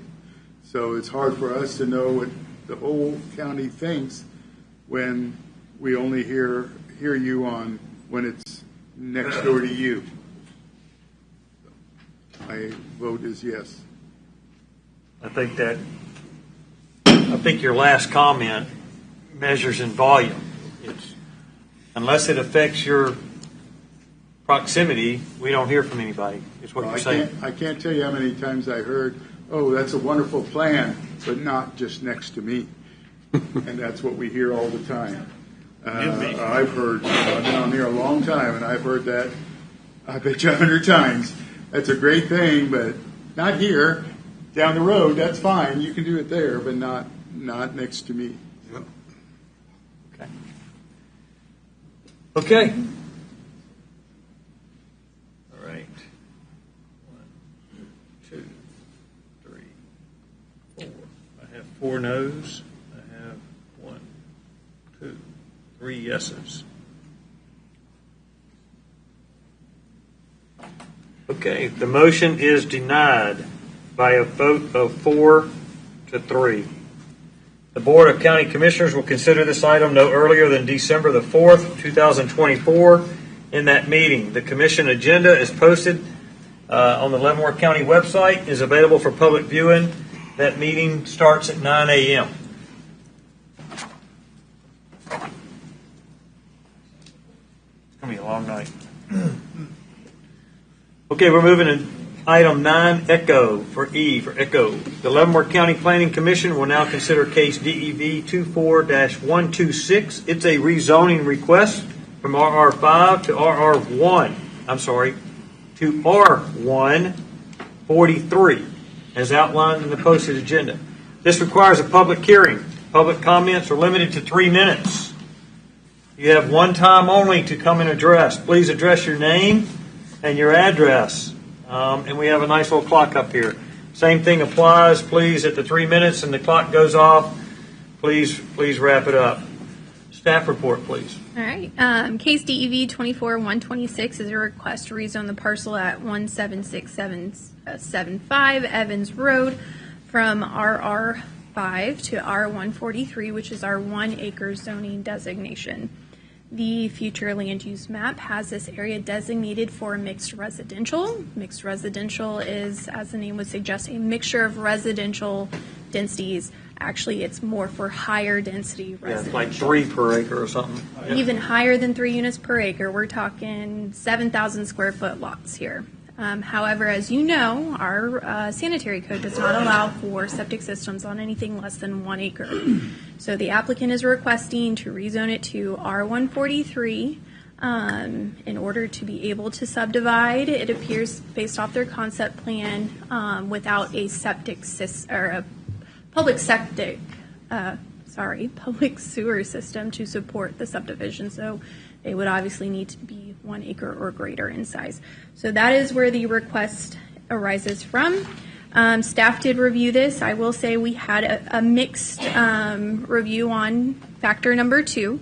The adjacent uses are residential in nature, some agriculture. However, the adjacent zoning is RR5 and some RR2.5. There is not R143 close to this. However, since it doesn't comply with the future land use map, but it is requesting a lower density zoning district, staff is supportive primarily because of that and the direction that we have been tasked with taking. So if you have any questions, please let me know. If the analysis is in the staff report and the applicant agent is in attendance.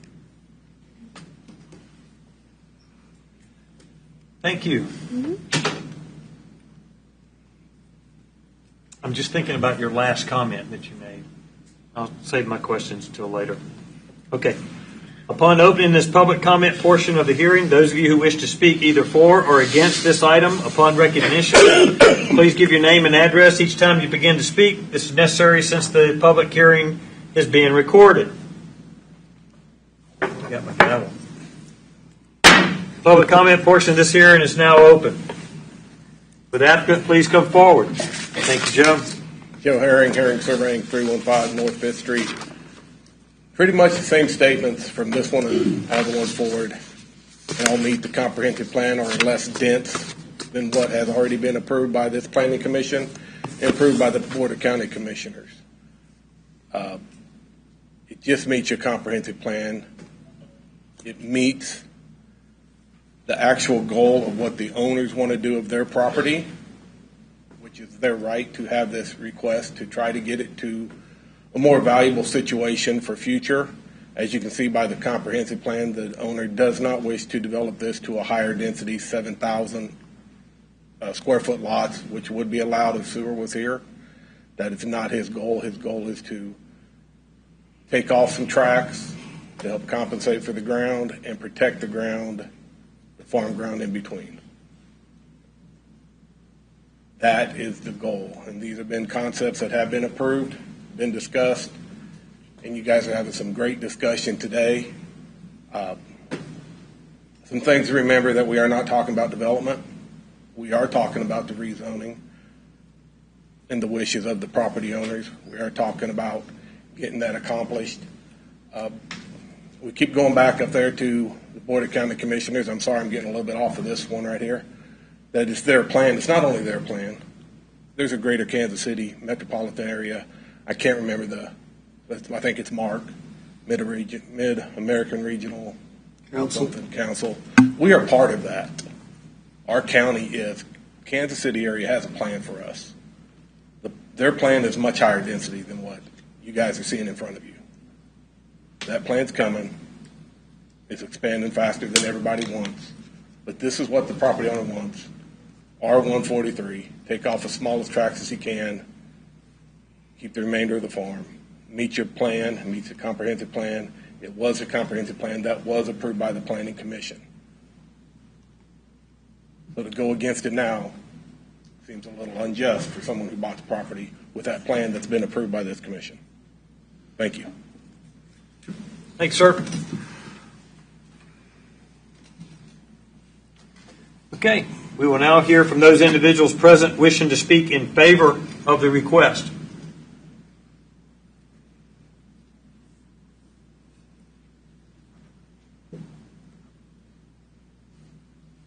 Okay, we'll now hear from individuals wishing to speak in opposition of the request.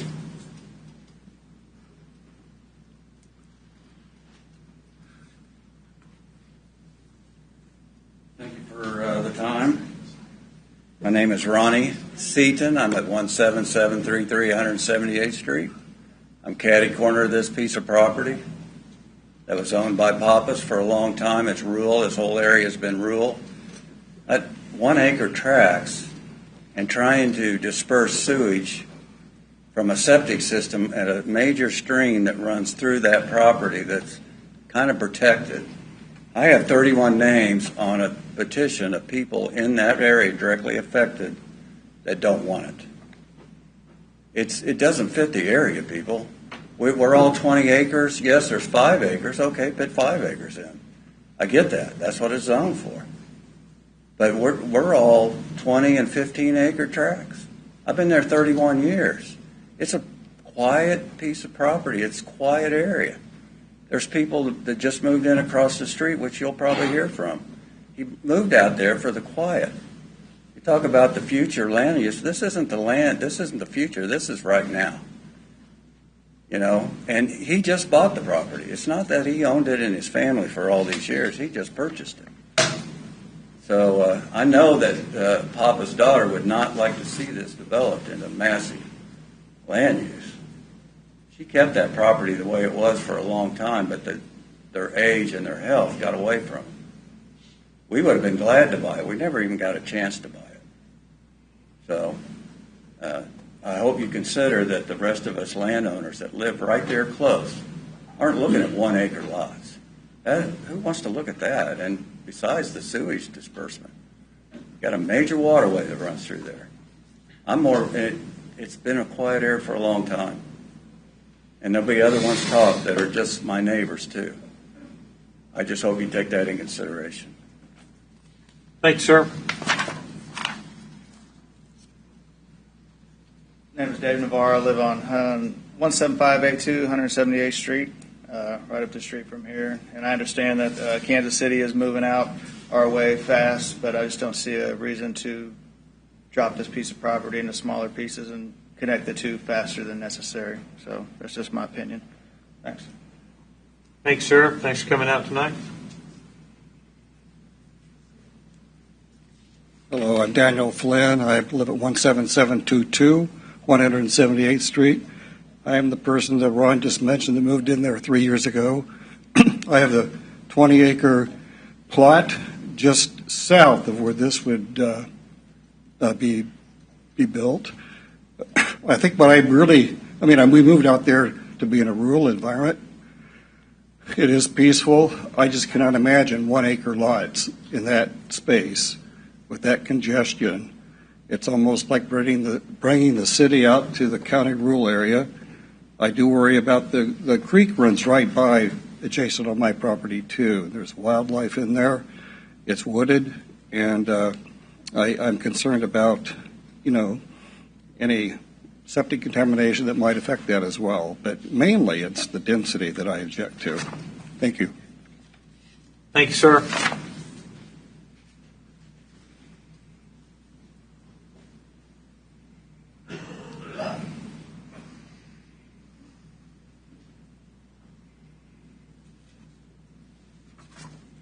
David Childs, 17843 178th Street. I lived there since 1980. Owned the property before that for many years.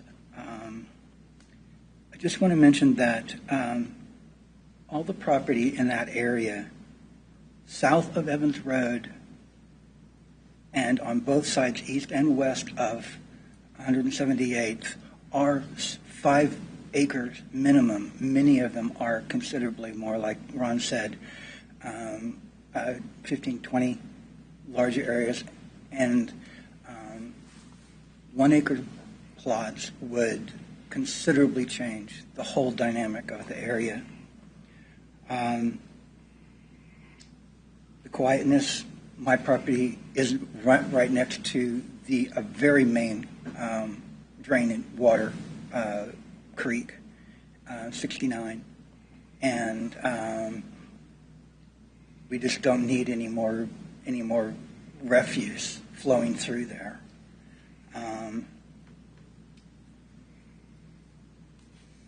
I feel that the distance from any urban area and the incredibly smallness of the lots have nothing to do with where we are in that area. Thank you. Thank you, sir.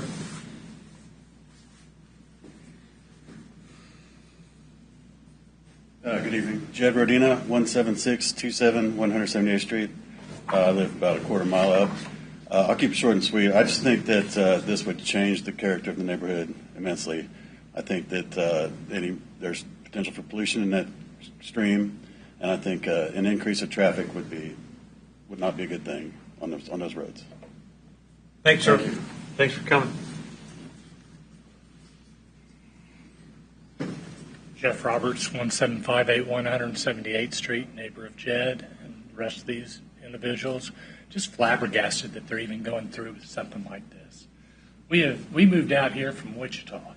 They changed the zoning on us, and in our area where we had all 5 acre plots, now there's 50 houses within a 20 acre plot. That's how bad it got in Wichita when they changed the zoning. You change the zoning here, what's going to stop it from increasing and going further and further and further? I mean, it's just really disappointing. We moved out here to be in the rural area where it was quiet, peaceful, have our animals, goats, chickens, horses, cows. I mean, the liability is going to go up. We know that. What else can we do? I mean, property taxes have gone up. I mean, we're just getting hammered from all sides, and we just don't need this at all. I appreciate your time. Thank you. Thank you.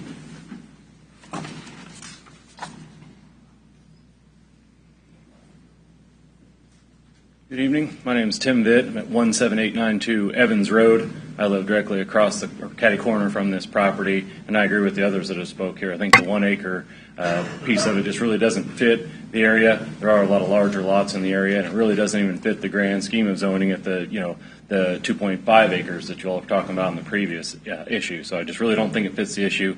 Brings increased traffic, which is already high on Evans Road, and for all the other reasons. But yeah, really just does not fit the area at all, going to 1 acre lots when everything around it, like it's been said, is 5 minimum, but most everything is 20 and 40 acre plots. Thank you. Thanks, sir.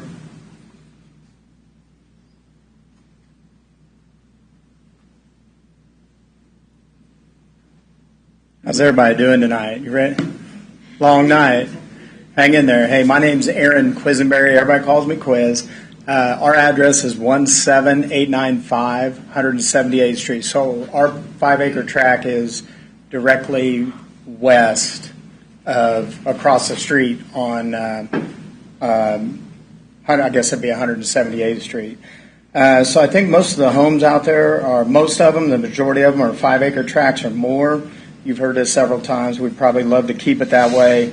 Seems like the 1-acre tract should be closer to the city or actually maybe within city limits. I'm not sure where the city limit ends out in that area, but to me it seems like 1-acre tracts will be more closer to the city limits as compared to out in the rural areas. More houses obviously would bring more traffic, right? So we know there'd be some safety concerns just with any developments that are going to be built. Not sure if the county is planning on building or implementing more streetlights on Evans and or 178th Street. I don't know if there will be plans to put sidewalks in for safety measures. Maybe none of that's needed, but it seems to me at a minimum that streetlights will be warranted with the additional traffic out there. If approved, I already talked about the streetlights and the sidewalks. I've heard several times tonight that an individual has the right to develop their property the way they want to. That makes sense. But I guess I would ask if the homeowner was coming tonight, excuse me, to build a quick shop, would you let him? And that answer is probably no. You'd probably say, well, no, there's a difference between commercial and home ownership. That'd be my guess. So I think sometimes just because the homeowner wants something doesn't always necessarily mean that you guys should be approving something or recommending that. So I take that into consideration as well. It seemed to me a little bit earlier that it's kind of some banter with you guys about sounds like you just kind of approve stuff sometimes because you know that's what the big dogs want. But, you know, earlier you guys were ready to possibly fail something. There was a motion to approve something, and there was no second. And then there was kind of pressure to get a second. Well, if there's no second, you don't vote on it. It just fails right there. And so, again, not sure what you guys have to do as far as voting for something in favor or opposition, but I just kind of wanted to state that as well. Probably the last thing I'll say is somebody ought to buy y'all some pizzas because you're volunteering your time, right? Really got your work cut out for you. So thanks for listening to everybody tonight. Thanks, I appreciate it. Hey, which one are you there on that corner? You're across the street.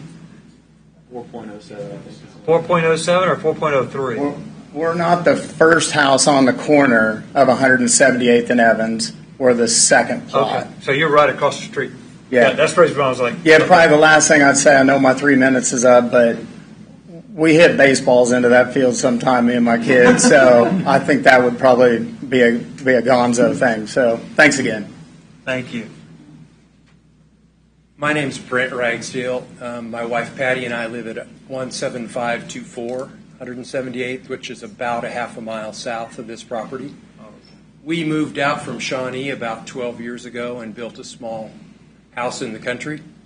We're very much in favor of keeping Leavenworth County as rural as possible. We've attended all of these public hearings or public, comment sessions to try to voice our opinion on that. A couple of years ago, we got a special use permit. My wife is a native plant expert. She's the incoming president of the Kansas Native Plant Society. We sell native plants on our property on Saturdays. We have a nursery. And we have a bit of remnant prairie. But I just want to speak, I want to be like the Lorax and speak for the animals. When we were in Shawnee, our neighborhood was 20 years old, but all of the surrounding farms got developed. And it is so sad to see those red foxes wandering around in your neighborhood, in a daze because they have no more habitat, and I don't think we need more 1 acre plots of fescue. We need to keep some land rural and native and leave some room for nature for our kids and our grandkids. Thank you. Thanks, sir.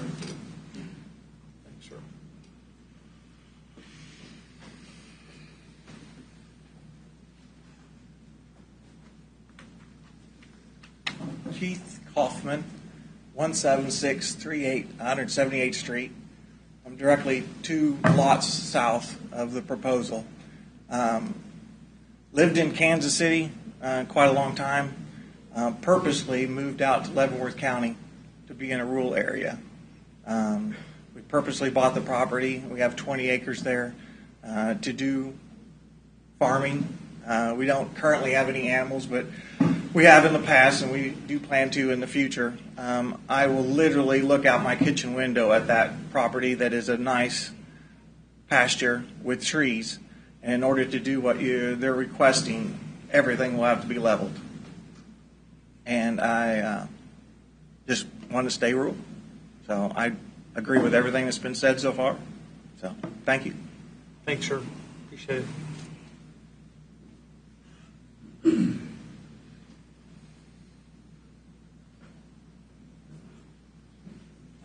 Good evening.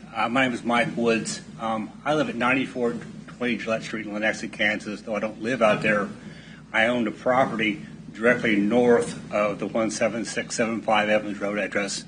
I've been in my family since 1966. I have concern about the 1 acre lots that's been already addressed already. There's been thoughts of the native prairie area. That's exactly what that land has been for the last 60 years that we've been out there. My main concern is Evans Road and the traffic. Where my entrance of my property is at, I could not change the entrance because it would encroach on it. It was too close to other driveways. Well, the entrance to 17675 Evans Road is directly across from mine. So if you put 25 houses in there, where it is, what is that going to do to the traffic on Evans Road on the crest of a hill? And I guess you can do variances to move the driveway, but then you're still going to be on that road with all that traffic. And the Evans Road right now is a 45-mile-an-hour road, and no one pays attention to that whatsoever. So my fear is what it's going to do after you do try to increase that traffic. Thank you. Thanks, sir. Appreciate it.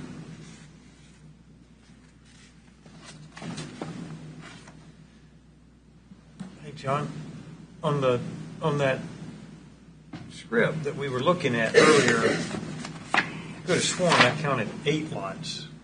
8 lots were shown in the concept plan. Okay, 8 lots are shown in the concept, but that doesn't mean we're limited to 8 lots. Correct. They are giving you a That's concept according that's to. Just, right. Okay. Right. Okay. All right. Thanks. Appreciate it. This isn't a plat. This is just a rezone. No, it's a rezone. I know. Forget about that concept drawing. I just, when he said 25 plus lots, I'm like, wait a minute. I could have sworn I just saw a concept with 8 lots. Okay.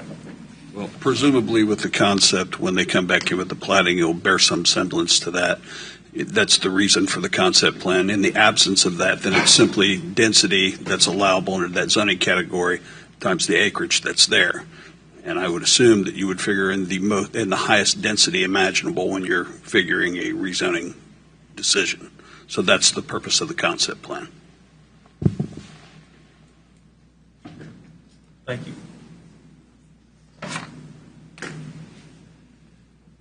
Any other individuals present to speak in opposition? Any additional information to be presented? No, sir. Could I ask her to go back to, you've got the concept, the future land use map. Shouldn't we close? Let me close first, Yeah, and then I open it for your discussion. Is that all right? Public comment portion of this public hearing is now closed. Kansas law allows for a petition protesting the decision of the Planning Commission to be filed. That petition must be filed within 14 calendar days after the date of public hearing. Additional information on the filing of a protest petition can be obtained from the Office of the Planning and Zoning. Questions and comments from the members of the commission? Commissioner Tysted, please. Yeah, this goes back to what we were discussing earlier. which is the future land use for this area, whether we like it or not, is mixed residential. It's not. Is that what the RR. brown shows? Huh? Residential? That's Yeah. correct, yes. But it's just like when the city of Basehor disagreed. It might be mixed residential, but the county has no way for it to be that way because the infrastructure is not there to provide the Right. sewage. So No, that's a pie in the sky. I It doesn't understand. apply. But I'm assuming that they were looking at the future where Basehor would grow out there. Actually closer to It's close. It's between Basehor and Tongi. So I'm assuming that's what the commissioners believe. One comment I would have to say to that is that without providing pressure to the city to make them annex, allowing for I'm not saying that it will develop, but hypothetically, allowing for 1 acre developments, there would be no incentive for a city to expand and annex. And so if we really do want to drive pressure for development to happen towards the cities, at some point in time you have to use these type of things to drive that sort of pressure. Trouble is, we've done 1 acre lots. Didn't we just do one on Evans Road, 80-acre tract or something like that? Yeah, but it's right up against the city. There are a 154 number. acres. There are a number of projects out there that do incorporate Just the 1 like acre that. lots, right? But just to reiterate, staff is bound by the regulations. There is not an opinion base in this staff report. We are reiterating what you have in your policy, just to be clear. So whatever vote you have, it's not going against staff. We're simply making a recommendation to the board based on the policy that's in front of us. It's not our job to manipulate that decision left or right. We simply are giving you a report on the policy, to be clear. Thank you.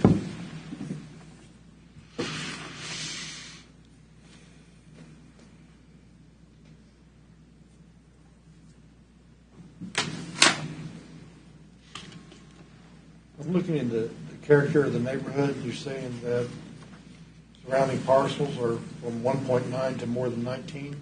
Where's the 1.9? I think it's further east, towards the intersection of 174th and Evans Road. Where I see the number 1?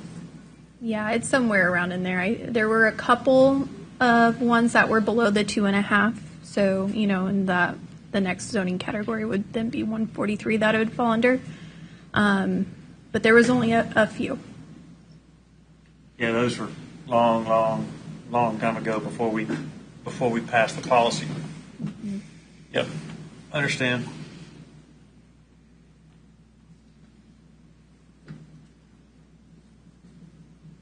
But majority of those all out there around that I'm looking at right now are 5 acre or larger. That's what I'm looking at. Am I looking at the same thing y'all are? Okay. Okay. Now, Evans Road from 158th Street to Tonganoxie is rural residential. And most of them are probably 5 acres plus. Yeah, that's what I'm But looking we're at. getting, this lot is probably within mile and a half of 1 acre lots that we just approved in Child's Edition. And when you go toward Tongi, it's a couple miles to another subdivision up there. Those are probably 2 acre lots or 2.5 acre lots. So it definitely is rural residential. This isn't, there's not a lot of farmland along there anymore. Can you bring the GIS map up of that area? area.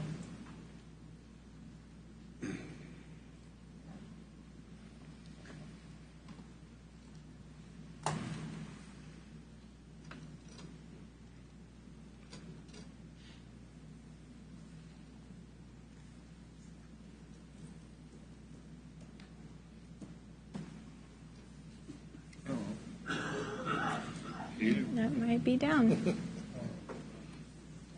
Oh, you did. Imagine that. No. There you go. There we go. Yay.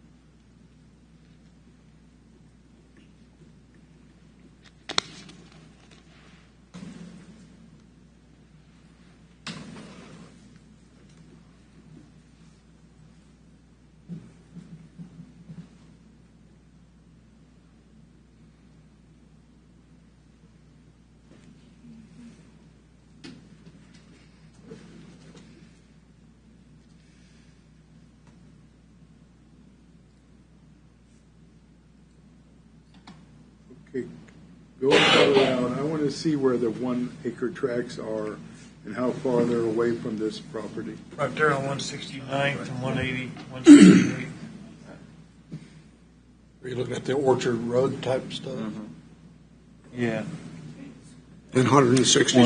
169th, which we approved. Oh, yeah. Are you About a mile away. Measure it. Didn't we have Mile. one big subdivision right Yeah, there? that's further west. Yeah, it's on You're talking about 169th. Lee Charles?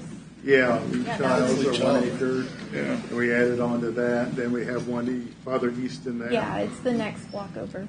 And 154 So they are a acres. little ways apart. Yeah, little ways. I guess that depends on what you call a neighborhood. So that big, the green one there, yeah, that's what we just now being platted into 1 acre tracts. Yes. Right. Yeah, broken down in 3 phases. What, Yeah. 3 phases? Yeah, because there's all the creeks and the waters and all the. Yeah. Not only that, but there was a road that needs To the. to the right. Yep. Right. What is it? And then the, Probably a mile away from Childs. Measure it. Yes. From Childs, it's going to be less than a mile. From the city of Basor, it's approximately a mile. There you go. Yeah, a little less than a mile. Orchard Street that comes out to 166, we just approved. And they've just developed. Yeah, where's that? Right here. Oh, yeah, that's right. Yeah. That's a continuation of Child's Edition. 1.45 miles to Mesa, to the corner.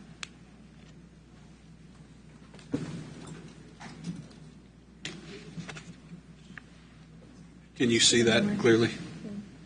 Did you have any other Yeah. questions that? 1.5 See miles. here, I just kind of wanted to see in perspective where they were. But there is 1 acre tracts, and we just proved one. And actually, we had less people protest that than we have in here today. And it's a lot bigger. I mean, there's also right next to.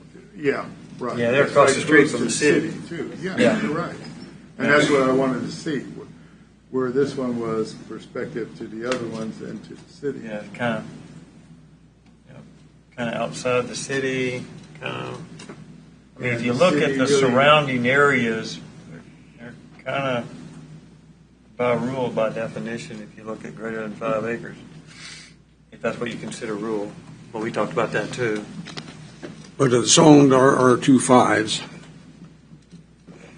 Or across this. Well, it's, what we're looking at right now is mixed residential, which is zoned at less than 2.5. Right. It's The future land use designation of mixed residential corresponds to a higher density residential zoning district. So all this in brown that you're telling me right now that you're showing is all mixed residential, which is not even 2.5.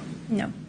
And not It's capable much higher unless the density. city brings sewer out. Yeah, and it's not capable unless the city brings it, but it's Well, it's it is- zoned for future to be mixed residential lots and lots of houses within, like you said, 7,000 feet. That was just, I know. yeah, it ranges in I like the size. gentleman's explanation about the grass, wherever he disappeared. Well, if the city We don't need more of the. didn't protest the 1 acres there, I'm sure that they don't have no interest in this one. 1 acres. No, this is outside of 660 Yeah, it'd be more feet. expensive. Yeah, I was going to say, this is outside of 660 feet, so the city of Basor was not notified of this. No, I know, but, I mean, that's the only way you're gonna get sewers there, is through Pacer.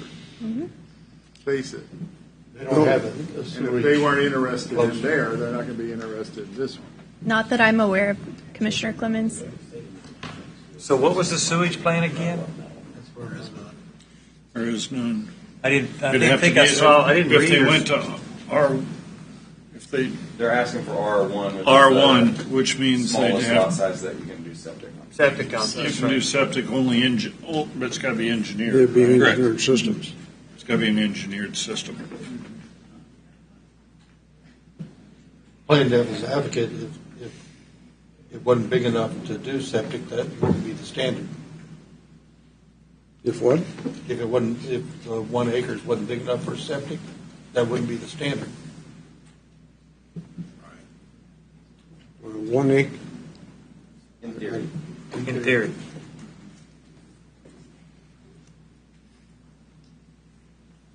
Those 1 acre lots that he's proposing would be on, well, we're not even talking, we're not talking the land split yet. We're just talking the zoning. But if they did, it have to be engineered system. That's the next residential. Right. It goes all the way. Okay. So it meets the policy. Staff recommendation is approval based on where it's located and what it's programmed for future. You heard from the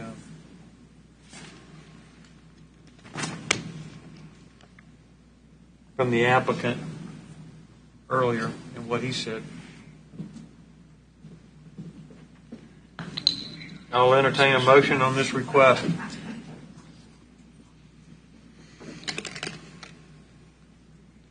Well, again, Mr. Chairman, I will make a recommendation that we pass case number DEV-24-126 as presented by staff and in consideration of the golden factors. Okay, sir. Commissioner Stark, I have a motion. Okay. I have a motion. Do I have a second of the approval of this request? I'll second it. Commissioner Speak, I have a second.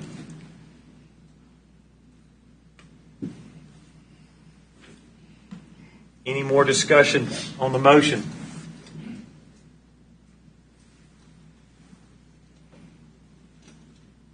Okay, I'll call the roll. Commissioner Bailey? No. I'll say factor number 1, character of the neighborhood, that ties in with factor number 2, zoning and uses of nearby property.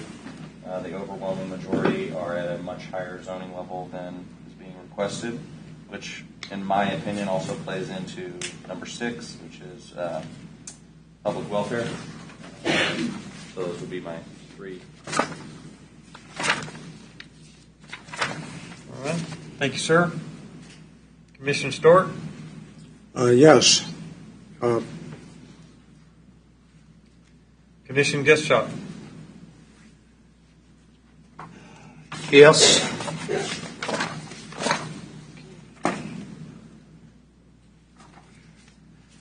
This piece of paper I need that we had in the last one.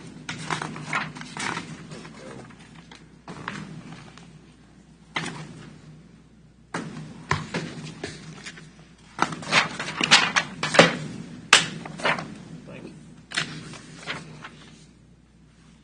Commissioner Spink? Yes. Commissioner Clamens? Yes. Commissioner Rosenthal? Okay, I'm going to vote no, and the reason I'm going to vote no is because, and I voted yes on the other ones, but they're right along where sewers can come, and 1 acre lots are possible to go on sewers. So I think the city is going to be there someday, and sewers will be available for those lots of 1 acre. This one, I think, is a little bit too far away or anywhere close to being sewered. So I'm not in favor of 1 acre lots on septic. Because in the past we've had terrible trouble, and there's a lot in the county that are on 1 acre, and there's a lot of them that had a lot of problems with septics on 1 acre lots. So I'm not in favor of them, but I voted for the other ones. But the reason I voted for them, they are right close to the city, and they can be sewers someday. So for the same reasons that were mentioned before, I'm going to vote no on this one. All right. Thank you, sir. You missed one. I did, didn't I? I missed Commissioner Tyston. I intentionally saved you for last. Well, thank you, sir. Yeah, you're just testing me. Go ahead, sir. I was. Yes. Go ahead, sir. Yes. Okay, answer is yes. Okay.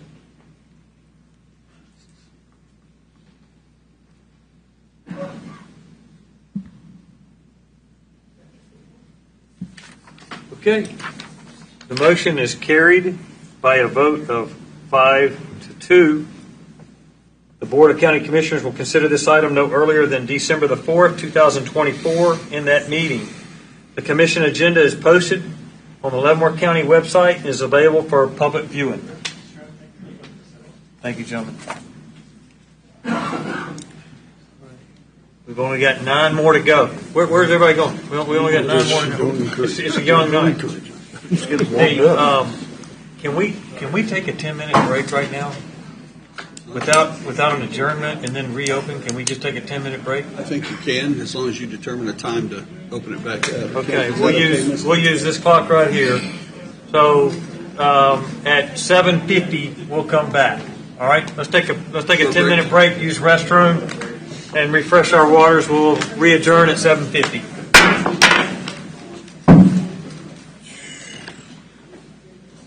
Just remember the microphones are on. Yeah, they won't let me turn it. Well, watch what we say. What? The microphones are still on. The camera has to stay on. The camera has to stay on. I Are you sure? I'm older than you. Why you have to be quiet? No. I really can't believe that. That's interesting. Do you need another one? That nerve thing. I can't believe it's not acting up. I'm gonna have to buy a chair. I can't sit working. I can't sit in meetings anymore. I have to stand up all the time. Get you a hernia pillow, put it in the middle, and you'll be fine. Doctor said it's called getting a little more senior in age. I'm like, yeah, okay, whatever.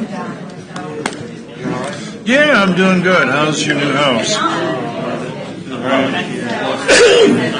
love the views. That's what I love. I love watching the sun come up and the sun go down. Well, we're doing redecorating, I think and so we've had a designer, and it's been we don't want this. painting and blinds and new furniture. But this one is only a mile from the city. Oh yeah. 2 blocks that we've already approved. This is the only thing in between the two. It's all in the basement. I'm pretty sure. I will admit, I struggled with number 2. Really, 2 factors to consider. When we have a met not met situation, that you see that point. Okay.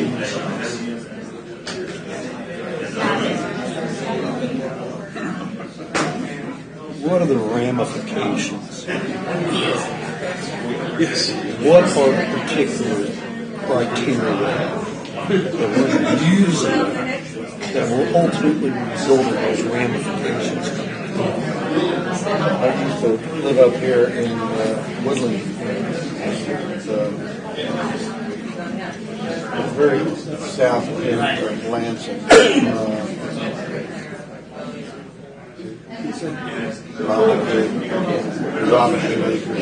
Sherwood Ford. Okay.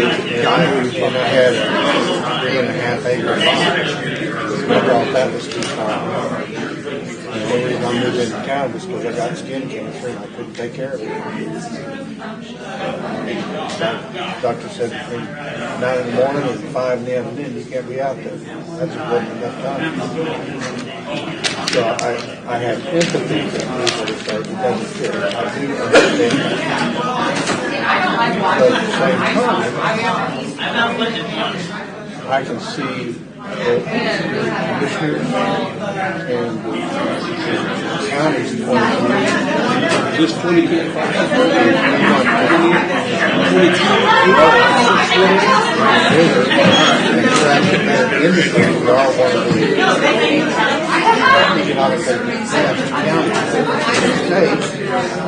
You got to have houses, you got to have people. I understand that.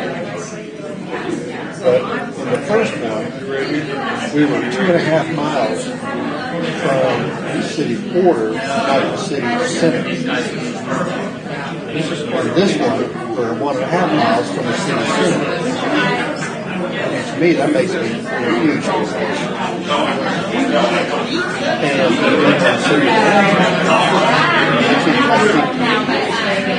telling people that don't want things to grow, I'm not growing your time.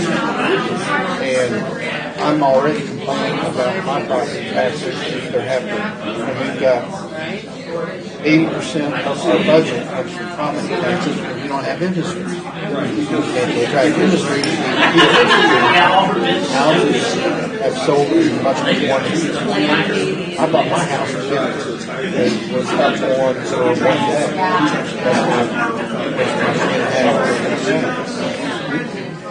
I was the second person to see it and bought it. And,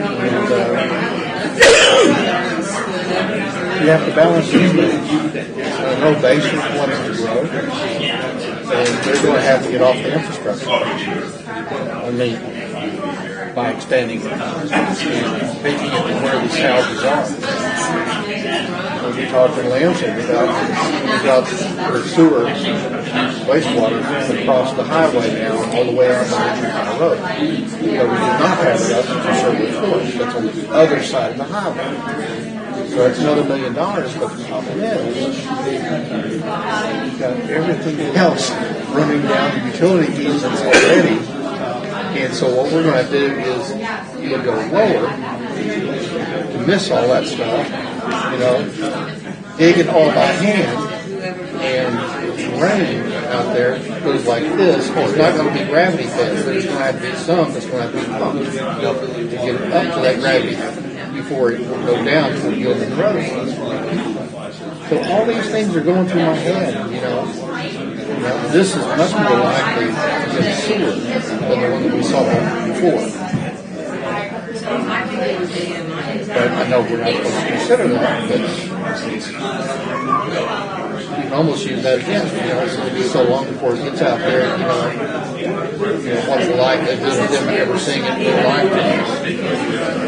So where do you balance that? Good question. You don't have any guidance on that. Nope.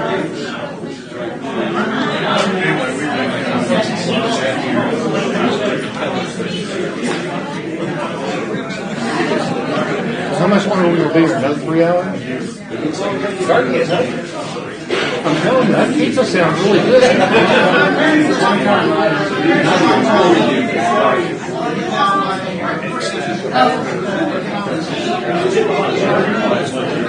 You live Where do I live? Yeah. I live on 166 south of 32. So okay. Miles away from that, but I know. You don't just farm. I am on my address. It's one of those weird. Yeah. So Leavenworth County, Bonner, where my kids go to work. But then I also own property in the county. Okay. 22nd, that's 75. That's buying that property on the station.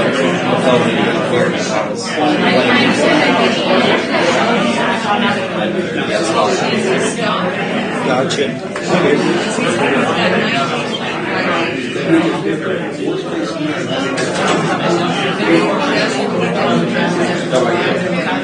Well, right now we're moving into Lebanon.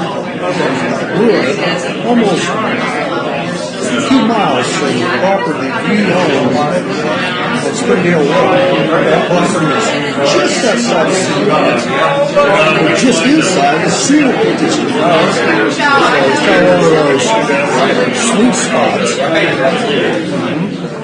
It's just too. All right, commissioners, please, let's get back.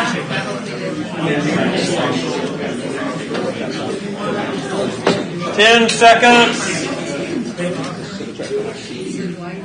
5, 4, 3. So we'll start. I make a motion we adjourn for. At my age, you have to have a clear path.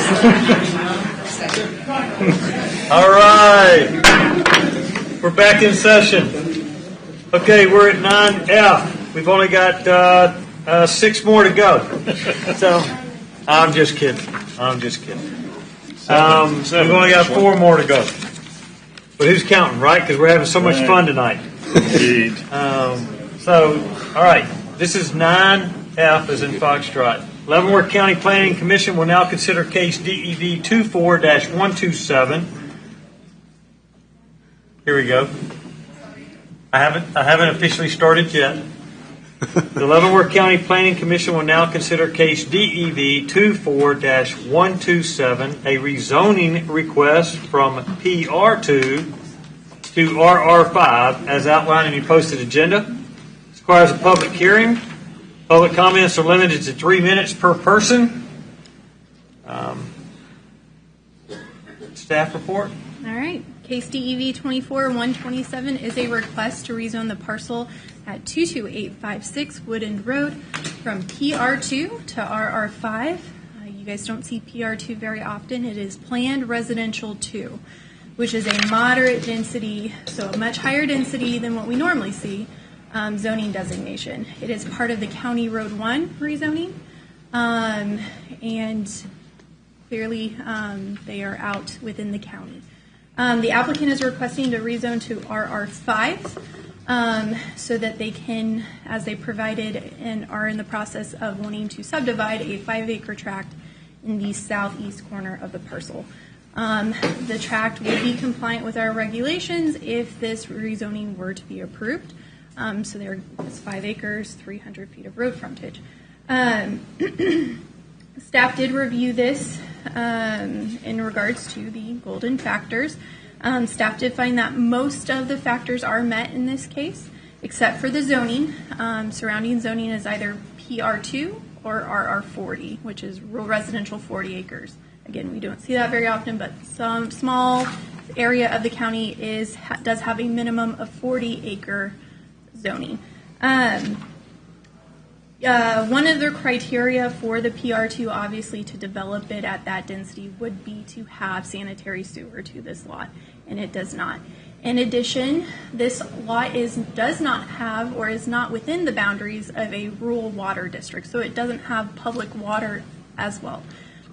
So you're looking at, for them to be able to develop and get permits for a house, they would have to be on a well system, and the only zoning category that would work with is RR5. So that is why they are requesting this, and that is why staff is supporting this, because while it does not meet the future land use map, it makes sense in regards to being able to subdivide the land. So if you have any questions, staff is happy to answer them. The applicant agent is also in attendance. Okay. All right. Thank you. Appreciate it. Upon opening this public comment portion of this hearing, those of you who wish to speak either for or against this item, upon recognition, please give your name and address when you begin to speak. This is necessary since the public hearing is being recorded. The public comment portion is now open, and the applicant has already come forward. Hello. Please, sir. Hello. Joe Herring, surveying 315 North 5th. Staff covered this one extremely well. It just can't be developed at a higher density. No water district, no sanitary sewer. 5 acres is the smallest he could possibly go to stay on wells, and he's asking to go for that. It does deviate from the County Route 1 corridor that was hard zoned, but it just not in an area that in a future plan to get any of them utilities there, to my knowledge. And it does, I think there's one other case earlier this year, that similar situation that was approved to let them do 5 acres on the land that they owned. So, here to answer any questions. All right. Thanks, sir. Yep. Thanks, sir. This should be easy. We'll now hear from those individuals wishing to speak in favor of the request.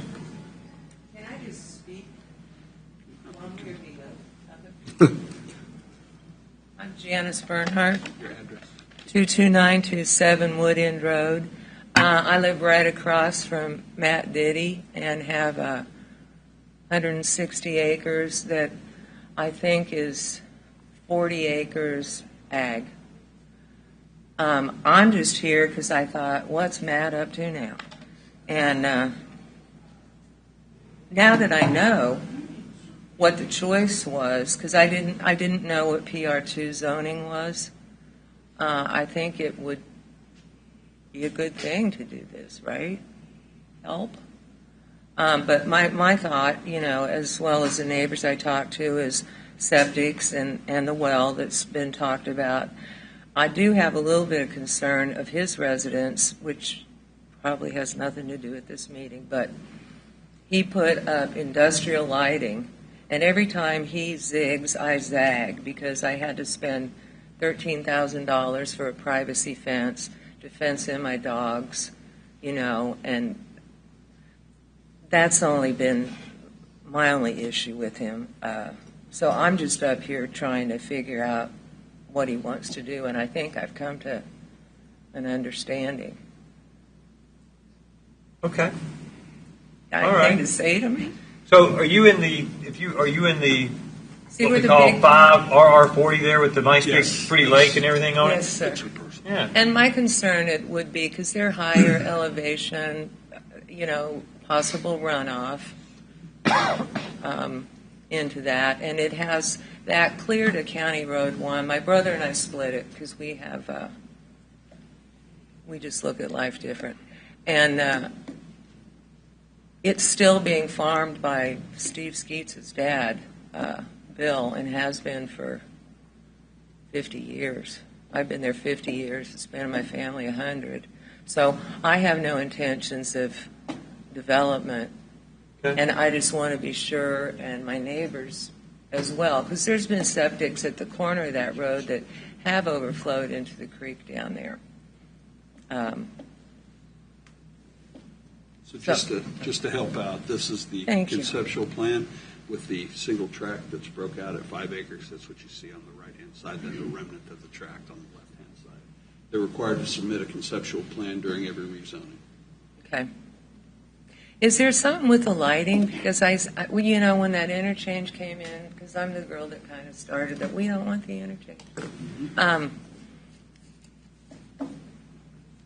Gotten used to those lights, but these industrial ones, I can't even sit by a fire pit. I can now with a privacy fence, but that's a lot of money.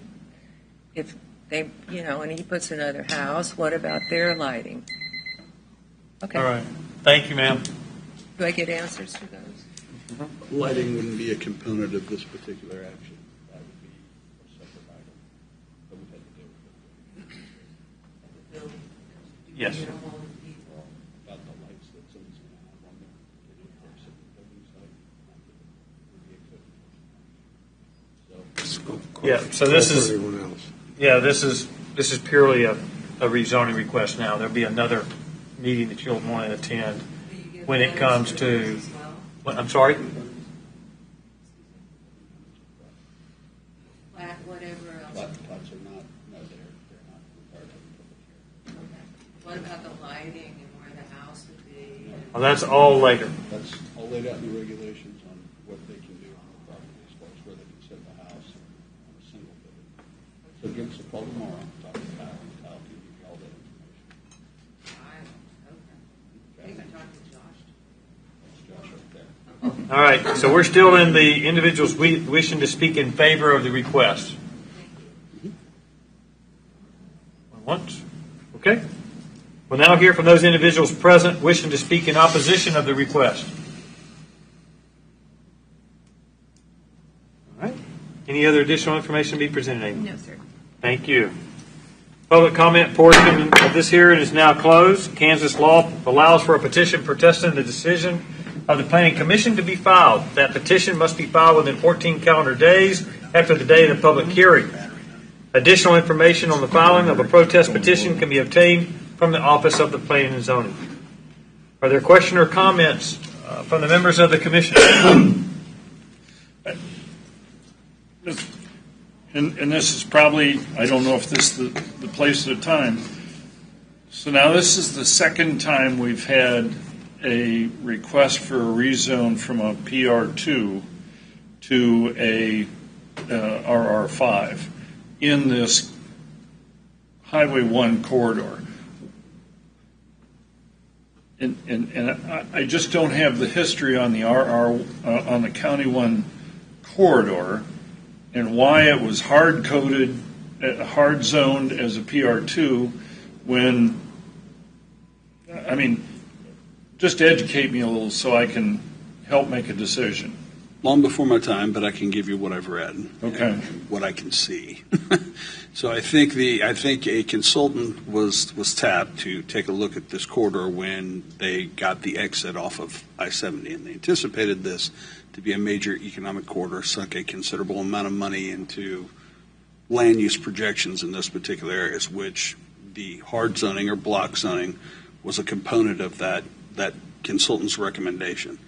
As of yet, those anticipated uses have not come to fruition.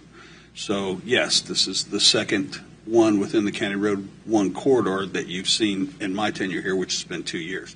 Keeping in mind that these also go to the governing body, they review it against County Road 1, and either they agree or they disagree with that particular land use. So as far as the logic behind those densities, I can only assume. I don't see that happening in the near future, though. Yeah. Well, I mean, you look at Reno down there, which is a very small community. I think the anticipated utilities being in the area far sooner than has occurred. Right. So you can't do any of this in the absence of those water, required utilities. So logically, that's probably why you're seeing what you're seeing. Okay. They can get power, though, correct? That's only one component. Yeah. I know it's only one, but of the three, power, of sewer, water, and well, with these kind of densities, you're going to need fire flows. You most certainly are going to need sanitary sewer. You're going to need three-phase, and three-phase, I would think at this particular would be the easiest utility to obtain versus the other two. So, but again, you weigh that as a total, and I don't think that has come to fruition like they anticipated it would to date. Okay. I hope that answers your question. It does, and that has always, that corridor on the future use plan is I mean, it kind of boggles my mind, and I'm not 100% certain I understood it,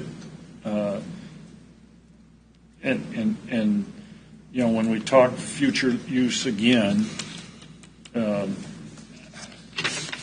if we're not going to do anything with it, I think we as planning should recommend to the Board of County Commissioners that it was a great idea, but now let's go back to realistic planning in that area. Certainly will warrant further discussion. We can put it on a future agenda for a joint meeting.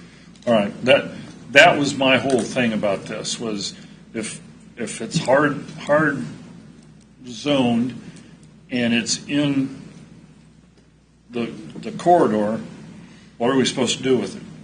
Because the immediate response is, sorry, can't help. Well, in the absence of a moratorium, I think this is the appropriate path for property owners to achieve their highest and best use within that area. Okay. Thank you, John. Thank you. Has a moratorium been lifted? I don't mean to interrupt,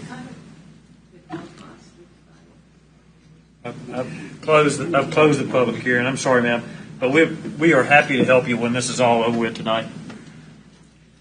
Okay. Okay. I'm good. Thank you. You good? Okay. Yeah, I just had to get that out. No, that was educational on my part too, because I was anxious to know the history of it. So that's good. Okay. Any other questions or comments from the commission? Yeah. Okay. All right. Well, I'll entertain a motion on this request. EV 24-127 rezoning request from PR2 to RR5. Mr. Chairman, I'll make a recommendation that we pass case number DEV-24-127 as presented by staff in consideration of all the factors. I'll second. Okay, I have a motion and a second on the floor to approve the rezoning request. Discussion on the motion. All right, roll call. Commissioner Bailey? Yes.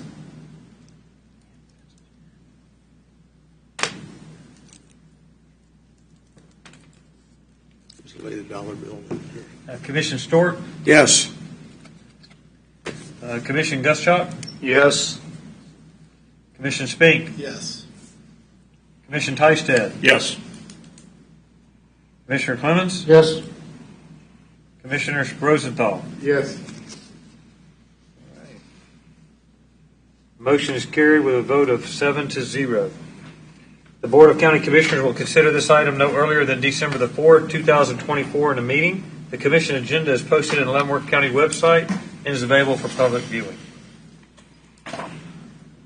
Sorry to steal yours. That's right. Is that all right? Yep. I'm good here. I wore that pencil out tonight. Okay. The Leavenworth County Planning Commission will now consider case DEV 24-128A, 128, a rezoning request from RR5 to RR2.5 as posted in the agenda. This requires a public hearing. Public comments are limited to 3 minutes per person, one time only representation. Planning staff report. All right, the next case is case DEV 24-128. It's a rezoning request for the property located at 19575 Mitchell Road from RR5 to RR2.5. The future land use of this property is residential, 3 units per acre. The applicant is proposing to split the parcel into 2 different lots, which would be compliant with the RR 2.5 zoning district. The staff reviewed this request based off the golden factors, which is needed in the rezoning request. Those factors and the analysis of those factors can be found on page 2 of the staff report. Staff would typically recommend denial of a request that does not conform with the future land use map. However, staff is recommending approval of the request for the following reasons. The requested use is less dense than what is identified in the future land use map designation, and Tonganoxie is located more than 2 miles to the southwest of the property, making the extension of sanitary sewer unlikely. The applicant's agent is here for questions. With that being said, I'm open to your questions.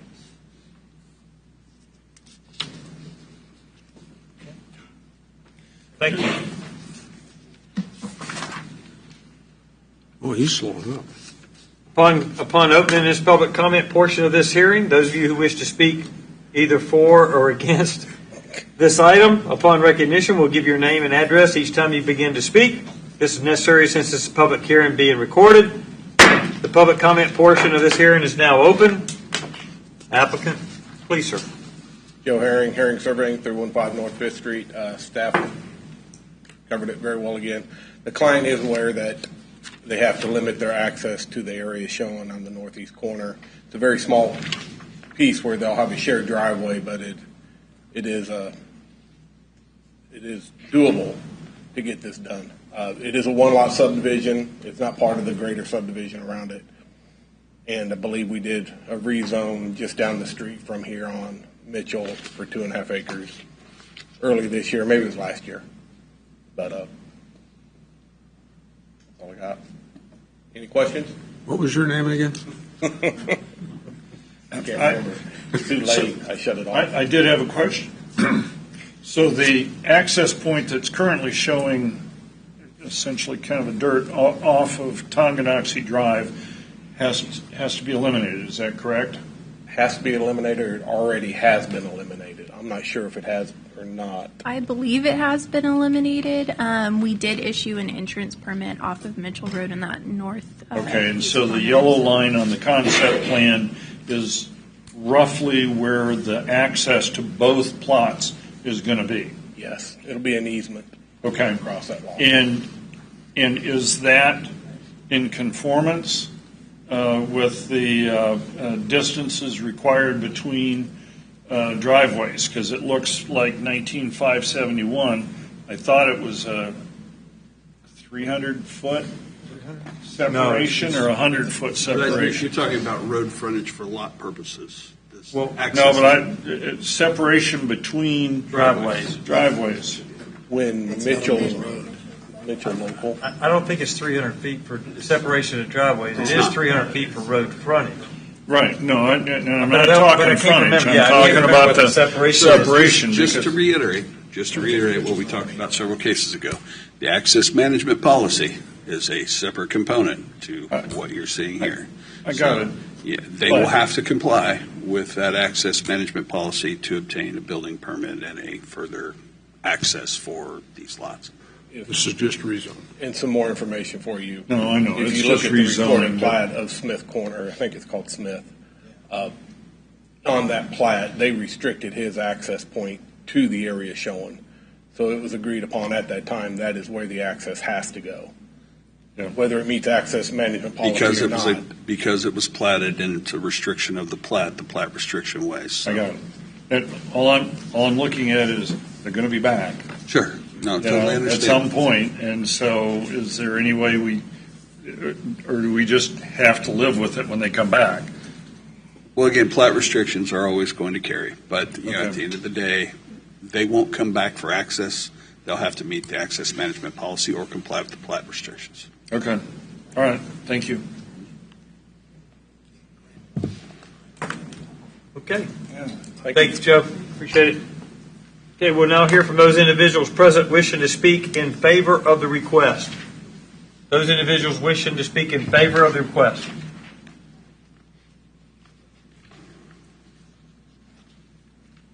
Okay. And we'll now hear from those individuals present wishing to speak in opposition of the request.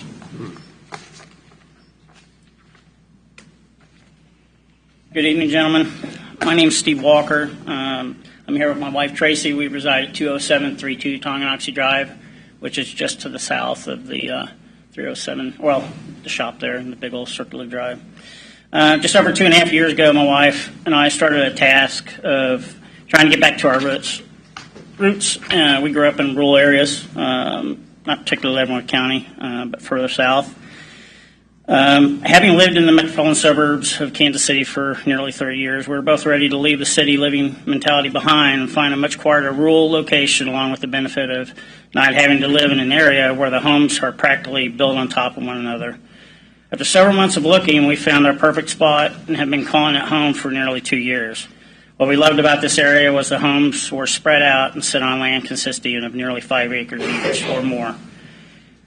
We are not against individuals wanting to move to a quieter rural area and building the dream home. We purchased our property with the knowledge that Lot 1 would eventually be developed with a home on it. However, we were not planning to be impacted by 2 homes directly adjacent and are not in support of the current rezoning quest of having Lot 1 split into 2 separate parcels consisting of roughly of a little over 2 acres each.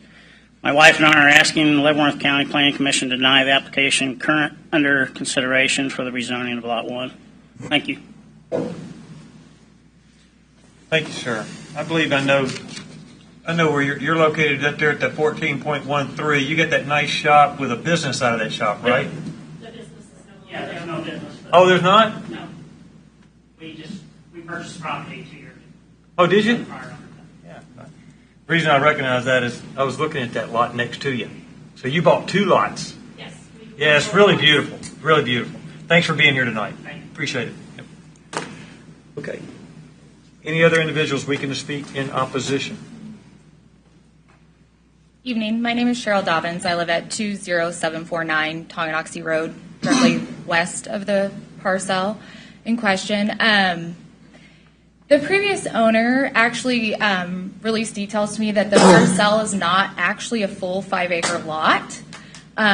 So specifically to say it's maybe 4 point something, I'm confused necessarily on the map. It does break it up into 2.5 acre lot and a 2.51 acre lot. I'm wondering if is there a further breakdown of the lot total altogether as it is now? Also, the previous owner had removed the driveway in question that you guys have been talking about. I know it was in the previous image. Because a grandfathered situation did not go through, and that is actually the reason for his selling of the property. He wanted a Tonganoxie Road address.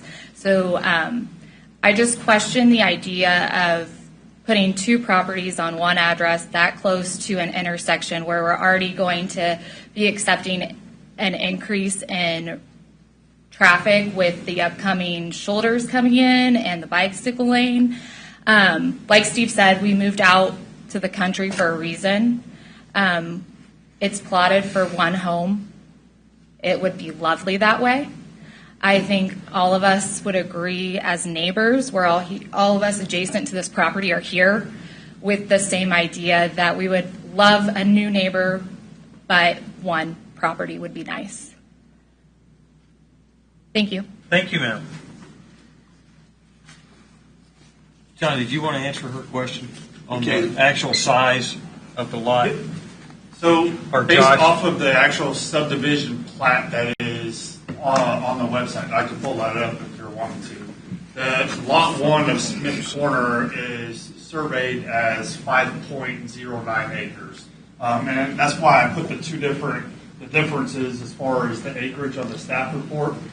GIS is showing it up as 4 acres, but that does not include road right-of-way or anything like that in there. Whenever you include that in, then that's when it comes out to 5.09 acres. So this is the difference between a taxing map and a plat. The plat is figured from the center of the road right-of-way. The taxing component is not. Typically, it's exclusive of right-of-way. So there's the difference in the acreage components. Thank you. My name is Brian Manson. I'm at 20716 Tonganoxie Drive. I'm one lot south of Steve and Tracy. Since that was just brought up, one thing I would mention about the lot size is that Tongi Road is going to be widened here sometime in the next, who knows, it keeps getting pushed back, but I lost 18 or 20 feet of the front of my lot as part of that, so I assume that's going to happen with this lot or these two lots as well, which I would think would put them well under 5 acres, or what the whole thing well under 5 acres. So that's one thing to consider. Another thing to consider is that the driveway access was brought into question. There was an email in your packet that there's a very slim area where the driveway can be. The neighbors to the southeast couldn't be here tonight, but they're concerned that they're going to now have a driveway for 2 properties running right alongside their property line. So they're not real thrilled about that, and their house faces that direction. They were perfectly fine with having one house built in front of their property. Now they're going to have 2 with a shared driveway. And then the last thing that I'll bring up is the character of the neighborhood argument. This area, this farm, was subdivided not too terribly long ago into 5-acre lots. Everybody bought them knowing that they were 5-acre lots. They built on them knowing that they were 5-acre lots. And now the last empty one that is buildable is going to get split in 2. So I think this fits the character of the neighborhood argument better than a lot of other ones, in that there's 4 or 5 houses built on 5-acre lots, and then the last one is going to get cut in half and have 2 houses put on it. That's all I had to say, but I want to say I appreciate you guys volunteers putting all this time in on the board. Thank you, sir. Appreciate it. Thanks for Do you coming want me to tonight. address the right-of-way component? Yeah. Okay, so there are 2 types of right-of-way. In cities, you get a fee simple title right-of-way, which means it's exclusive of the property. Essentially, the city owns it. At a county level, you have an easement for road purposes, which is why the parcel is configured from the center of the road right-of-way out.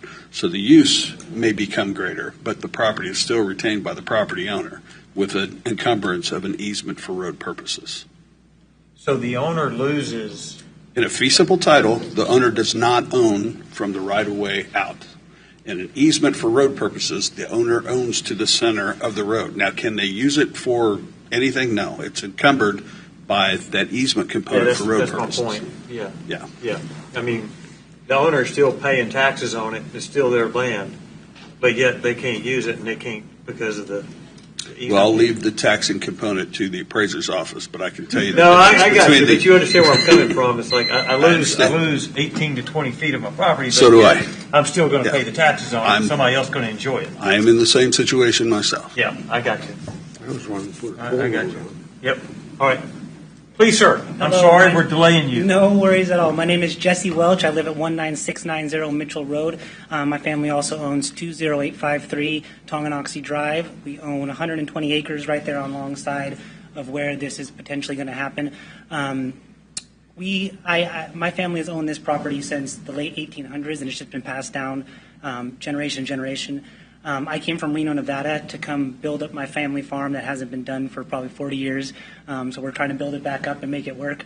We enjoy our neighbors like the Dobbins and people around us, but it's incredibly upsetting to know that the further these developments progress into the country, as they started right into Tonganoxie and they just keep moving up into Tonganoxie, that these small little houses are just going to keep coming, and that's just something that we don't necessarily need. We have cattle on our property, we have crops on our property, all of which that I have to maintain with a couple of my farm hands daily. It's a lot to do when we have to worry about fences being cut or people driving into our pasture, which constantly happens, and adding more chaos to this area over there is definitely not needed. Yeah. Thank you. Thank you, sir. Appreciate it.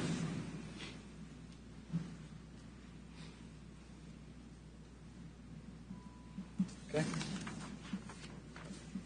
Let's break out the golden factors here to continue review.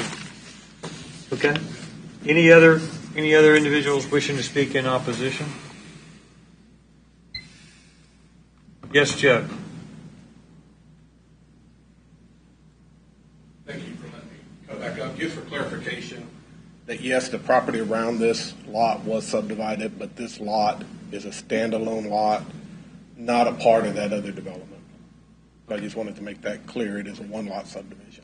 Right. Yeah, when you stated that up front, it's a one-lot subdivision. It's not part of any of the other lots that were sold and bought. And Through built. some of the testimony, I thought they said it was part of the other development. I just wanted to make that clear it wasn't. All right. All right. Thank you. Appreciate it. Any other additional information to be presented, Josh? No, sir. Okay. This public comment portion is now closed. Kansas law allows for a petition for testing the decision of the Planning Commission to be filed. The petition must be filed within 14 calendar days after the date of the public hearing. Additional information on filing of a protest petition can be obtained from the Office of Planning and Zoning. Questions and comments from the Commission?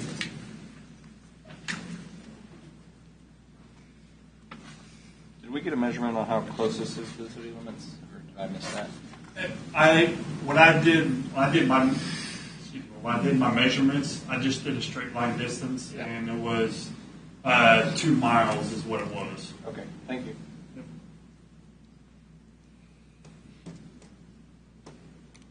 Questions, comments, discussion from the Commission? I learned something tonight. I did not realize that they were going to widen the street, make bicycle routes and all kinds of stuff. I understand it because it's a big bike path right through Lansing and Leavenworth. I mean, a lot of bicyclists there, and it's dangerous to ride there. They ride there anyway. Okay. All right. Well, I will entertain a motion on this request. Mr. Chairman, I will make a motion that we approve case number DEV-24-128 as presented by staff and recommended by staff, and in consideration of the golden factors. Okay. I have a motion to approve as written in accordance with the golden factors. Do I have a second? I will second it. Commissioner Clemens? All right.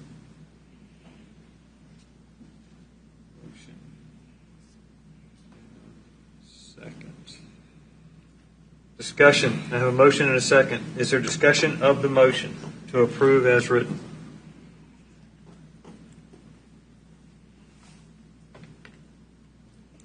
Okay. I'll call the roll. Commissioner Bailey?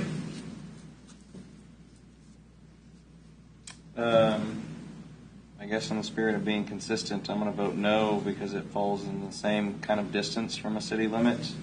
Most of the properties around it are larger in size, so I would cite the same factors as I have in other cases: character of the neighborhood, as well as zoning of nearby properties. So I'll vote no. All right. Commissioner Stark? Yes. Commissioner Gutschall?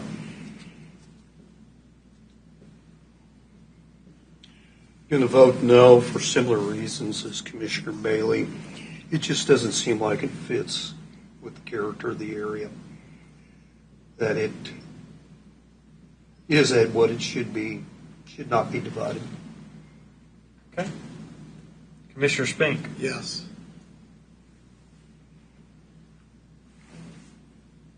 Commissioner Tysted? I vote no, based on the golden factor number 1, character of the neighborhood. I agree. I mean, it's already based on the size of the lot. It's already reduced because of the right-of-way. It's reduced more because of the could be reduced more nature of the neighborhood, and also that particular piece there looks to me to have challenges with number 6 in the public health, safety, and welfare areas. That you're putting 2 in there when it's going to be a potential safety hazard in there. Okay. So I've got number 1 and number 6. Correct. Okay. All right. All right, sir. Commissioner Clemens? Yes. Commissioner Rosenthal? Yes.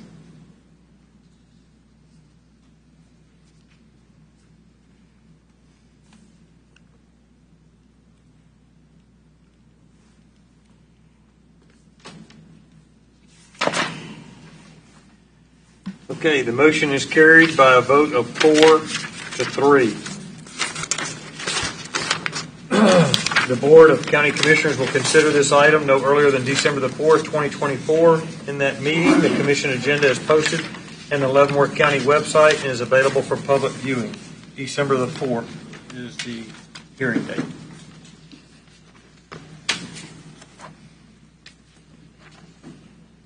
Nine H is in hotel. Leavenworth County Planning Commission will now consider case DEV 24-131, a rezoning request from RR5 to R2.5 as outlined in the posted agenda. Requires a public hearing and public comment limited to 3 minutes per person, one time only. Staff planning report. All right. The next case is DEV 24-131. This is the request to rezone the property located at 0000 Eastern Road from RR5 to RR2.5. The future land use of this property is RR2.5 for the north property and RR5 for the south property. The concept plan that the applicant submitted has them creating 2.5 acre lots. One lot is off of Eastern Road, which is this one right here, and then the other one is off of 207th Street. The 2 properties that's being requested to be rezoned is these 2. However, it's the same ownership for this property over here. Wait a minute. Do what now? So this property right here is already zoned RR 2.5. Okay, that's what I want to make sure. And they have this. All 3 of these lots is what the owner has. Yep. Track. Okay, keep going.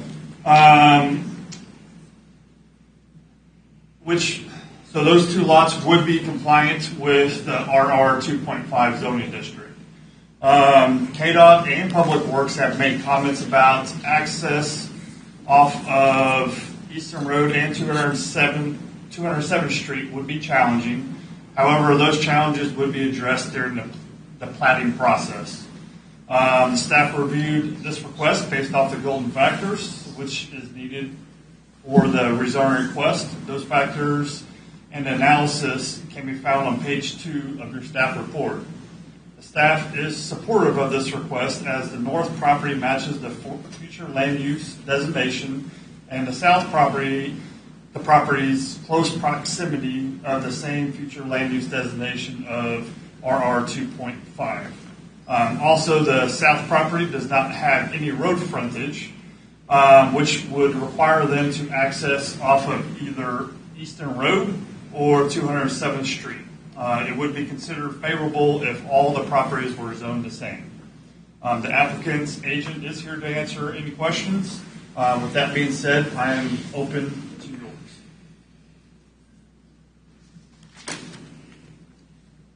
Okay. All right. Thank you. Appreciate it. Upon opening this public comment portion of this hearing, those of you who wish to speak either for or against this item upon recognition will give your full name and address each time you begin to speak. This is necessary since the public hearing is now being recorded. The public comment portion of this hearing is now open. Would the applicant please come forward? Thank you, Joe. Yes, sir. Joe Herring, Herring Surveying, 315 North 5th Street. Staff covered this almost perfectly, except it will not be platted. This property has no design on becoming a subdivision. The configuration that you see up there will be performed through a boundary line adjustment, 3 parcels into 3 parcels, along with, talking with KDOT if they're even feasible. This is truly just for estate planning. The owner is in the audience. The owner has met with a couple of the neighbors, and he has promised them he is not subdividing this property. He did tell me I could say that to you guys because he did promise them just a minute ago. So, but it's estate planning. It's to match all one zone. We're going to attempt to get those 2 track boundary line adjusted in the future, which will come back in front of staff. I don't know if it'll be required to come in front of you, but KDOT and Public Works will most likely be involved in that if it's even feasible. So, any questions? Questions of the commission? Okay. All right. Thank you, Joe. Appreciate it.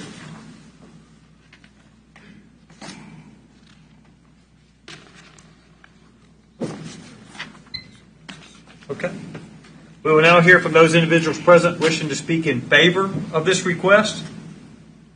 Those wishing to speak in favor of the request. We'll now hear from those individuals wishing to speak in opposition of the request.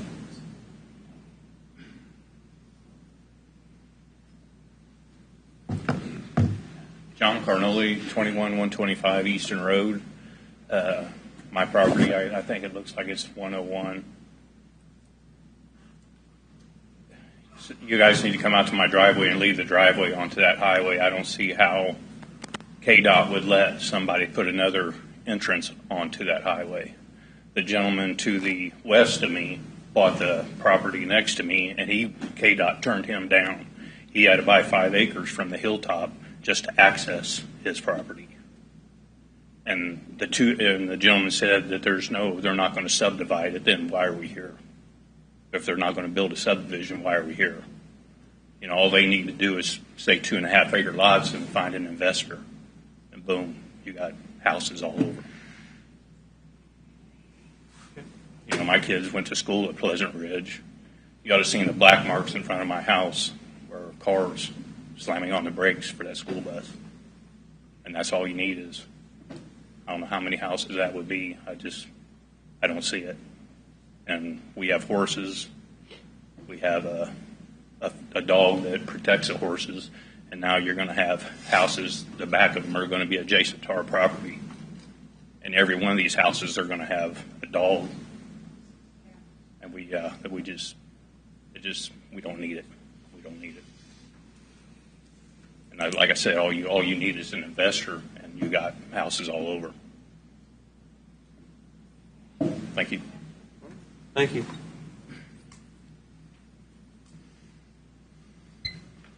My name is Clint Korpstein. I'm originally from Ashton County, run Ashton Brown. We farm up through there. Moved to Leavenworth County, whatever. I thought it was a good idea till tonight. I'll just say it appears we do not care about our farm background at all. We are just worried about making a housing development. And if we don't stop it now, because I know you guys say, well, we did it for the next person, all Leavenworth County will be a Jackson County before it's done, and we can't have enough money to operate. I'll say the Pleasant Ridge School, the elementary school, has 350 kids in it right now. It's the largest in 5 years. There's around 170 in the middle school, 165 in the high school. The elementary school has no open classes. It is full right now. I just want to know if we think we have the backbone to sustain a lot more houses as they come. From law enforcement, I got buddies in law enforcement. They're all exhausted. They all work 50, 60 hours a week, most of them. And ambulance, we don't think of that. We're 12 miles outside of town.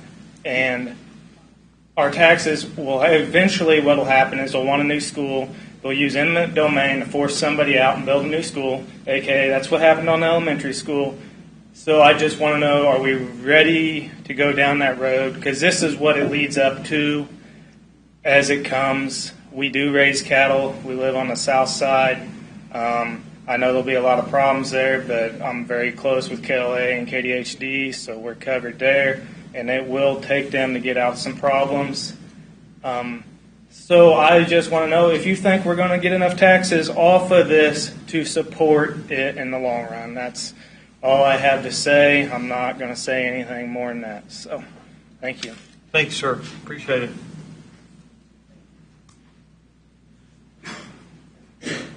Tracy Carnoli, John's wife, 21125 Easton Road. I worked at the Easton School District. It's busted at the seams, as you guys know, probably. The traffic out there is horrendous, as my husband mentioned. Fatality accidents at Hilltop, fatality accidents at K7 and Easton Road, black marks consistently at K7 and Easton Road. There was just a girl the other day who pulled out in front of a Geiger truck. There's still the black marks from the Geiger truck. He missed her, thank God, but constantly out there. Fire. How is fire going to sustain out there with all these new houses in the Easton School area? They're volunteer. I don't know how that will be sustainable out there. I don't really have a problem with the 5-acre lots so much as the 2.5-acre. That just is doubling the problem. Not that I do have a problem with the 5-acre, but that's another story. Can't stop that. But I'd like to keep it at 5 acres if possible. Thank you. Thank you, ma'am.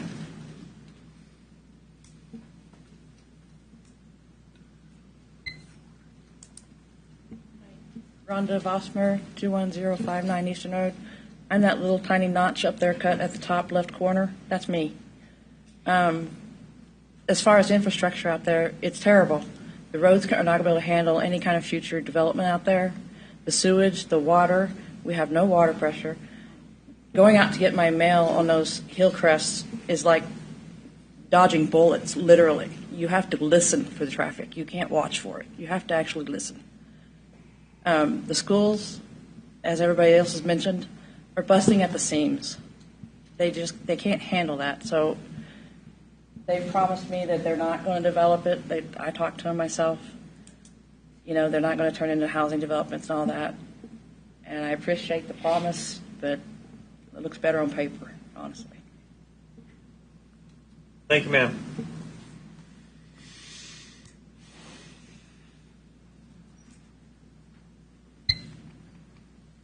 My name is Lori Payer. I live at 31949 207th Street.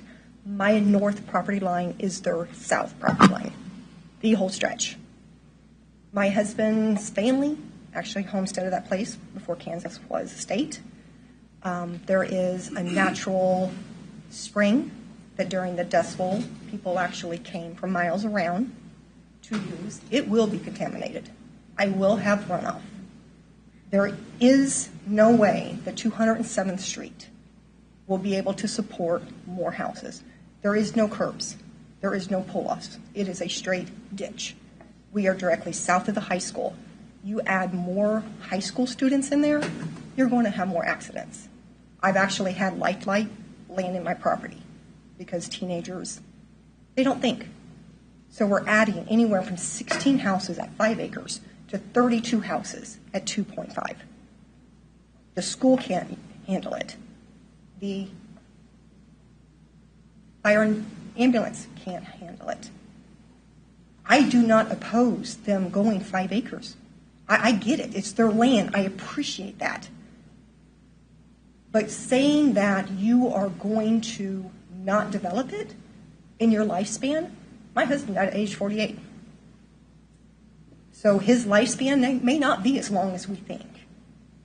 And I want to give my land to my children too, but I want to give it to them as they will use it. So I appreciate everyone up here. I do. I appreciate you voting yes. I appreciate you voting no. But I do think that at some point we need to stop this. This is a rural area. It is 5 miles approximately from Easton, approximately 8 miles from Leavenworth. We have the majority are farms or 5 acres. Thank you. Thank you, ma'am. Already been there. I just want to add, Easton is a small rural community. It's not Tongi area where Kansas City is encroaching on us. That's just what I want to say. It doesn't need to expand to 2.5 acre lots. We got that, smaller. ma'am. Yeah. Thank you. Thank you. Thank you. Opposition. Those in opposition. Any other additional information to be presented? No, sir.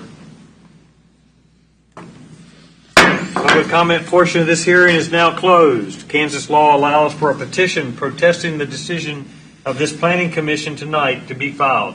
That petition must be filed within 14 calendar days after the date of the public hearing. Additional information on the filing of a protest petition can be obtained from the Office of Planning and Zoning. At this time, questions, comments, discussion from our commission. I'm confused. Normal state of affairs. So when Mr. Herrig showed us that there are actually 3 properties. There's 3 lots. But so 6.03 is already zoned RR 2.5, or it's at RR 5? It's already at RR 2.5. Okay. All right. Okay. That's what I needed to know. Thank you. But the future land use map shows that the southwest, This one shows it as being RR 5.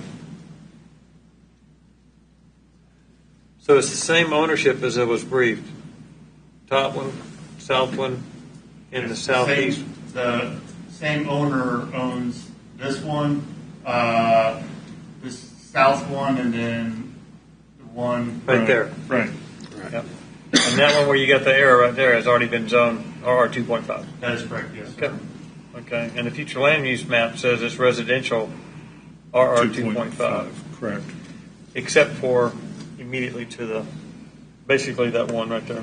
Yeah.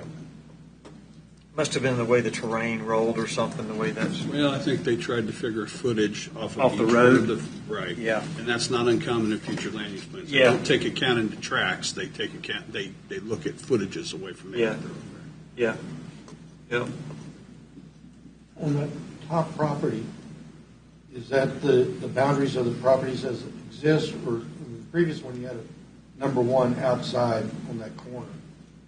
That's just how it was drawn up, sir. So the property lines for this concept plan would run right along this line right there. They just put their line, the yellow line going across all that. But And it'd this- be the same thing for this one over here too. I think their intent was to show the remaining acreage on 3. Okay. The limits of 3. Now, on the number 1, going up 192, KDOT says that they will not have any more access to that direction. Correct? Yes, sir. There won't be a road. But there is from what they said on there, like their last or their second to last sentence is that the existing accesses from Easton Road and 207th could be used for any future splits. So in other Basically words, come off the field entrances 207. or any access points off those thoroughfares can be used as an access point for each one of the lots. They won't get any more, but the ones that exist today, they'll honor.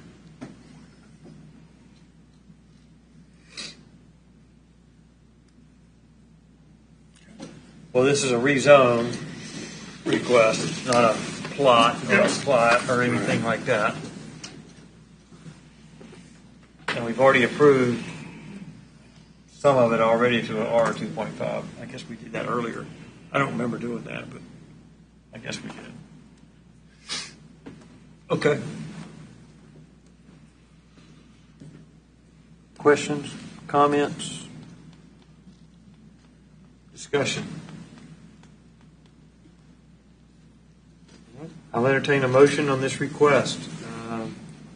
DEV 24-131 is a rezoning request from RR5 to RR 2.5. Mr. Chairman, I'll make a motion that we approve case number DEV-24-131 as presented by staff and in consideration of the golden factors. I have a motion. Do I have a second? I'll second. Commissioner Tysted. I have a motion and a second. Discussion of the motion on the floor? Questions, comments from the commission? Okay. Commissioner Bailey?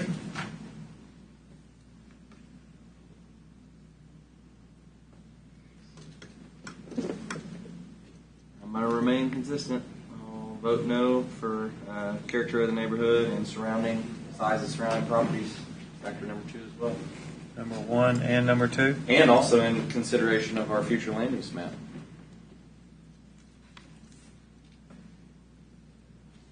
Partially. Which one is it? Okay. Number 7. Yep, number 7. Got it. So number 1, number 2, and number 7. Okay. Thank you, sir. Commissioner Stewart? Yes. Commissioner Gutschop? Yes. Commissioner Spink? Yes. Commissioner Tysted? Yes. Commissioner Clemens? Yes. Commissioner Rosenthal? Yes.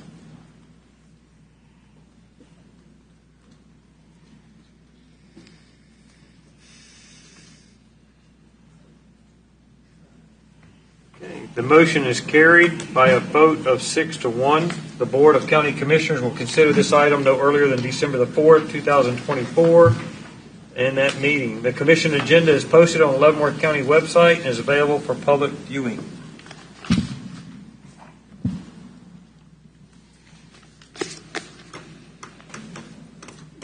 The Leavenworth County Plan, this is agenda item 9.I, as in India. The Leavenworth County Planning Commission will now reconsider case DEV 24-116, rezone request for cause as outlined in posted agenda. This is not a public hearing. Planning staff report, Amy? All right. The Board of County Commissioners considered this at a previous meeting. And during that, they remanded this item back to the Planning Commission with a very specific directive, and that is to ask you to look at your denial recommendation, specifically factor number 1, and the consideration of parcel sizes in the surrounding area. So it is up to you if you would like to reconsider it, or if you would like to keep your current recommendation. So they didn't provide any new information. There can be no new information provided outside of what was provided during the public hearing. So they are asking you to relook at the information that was presented with that specific scope. I would like to add in, because this is not something that you see every month.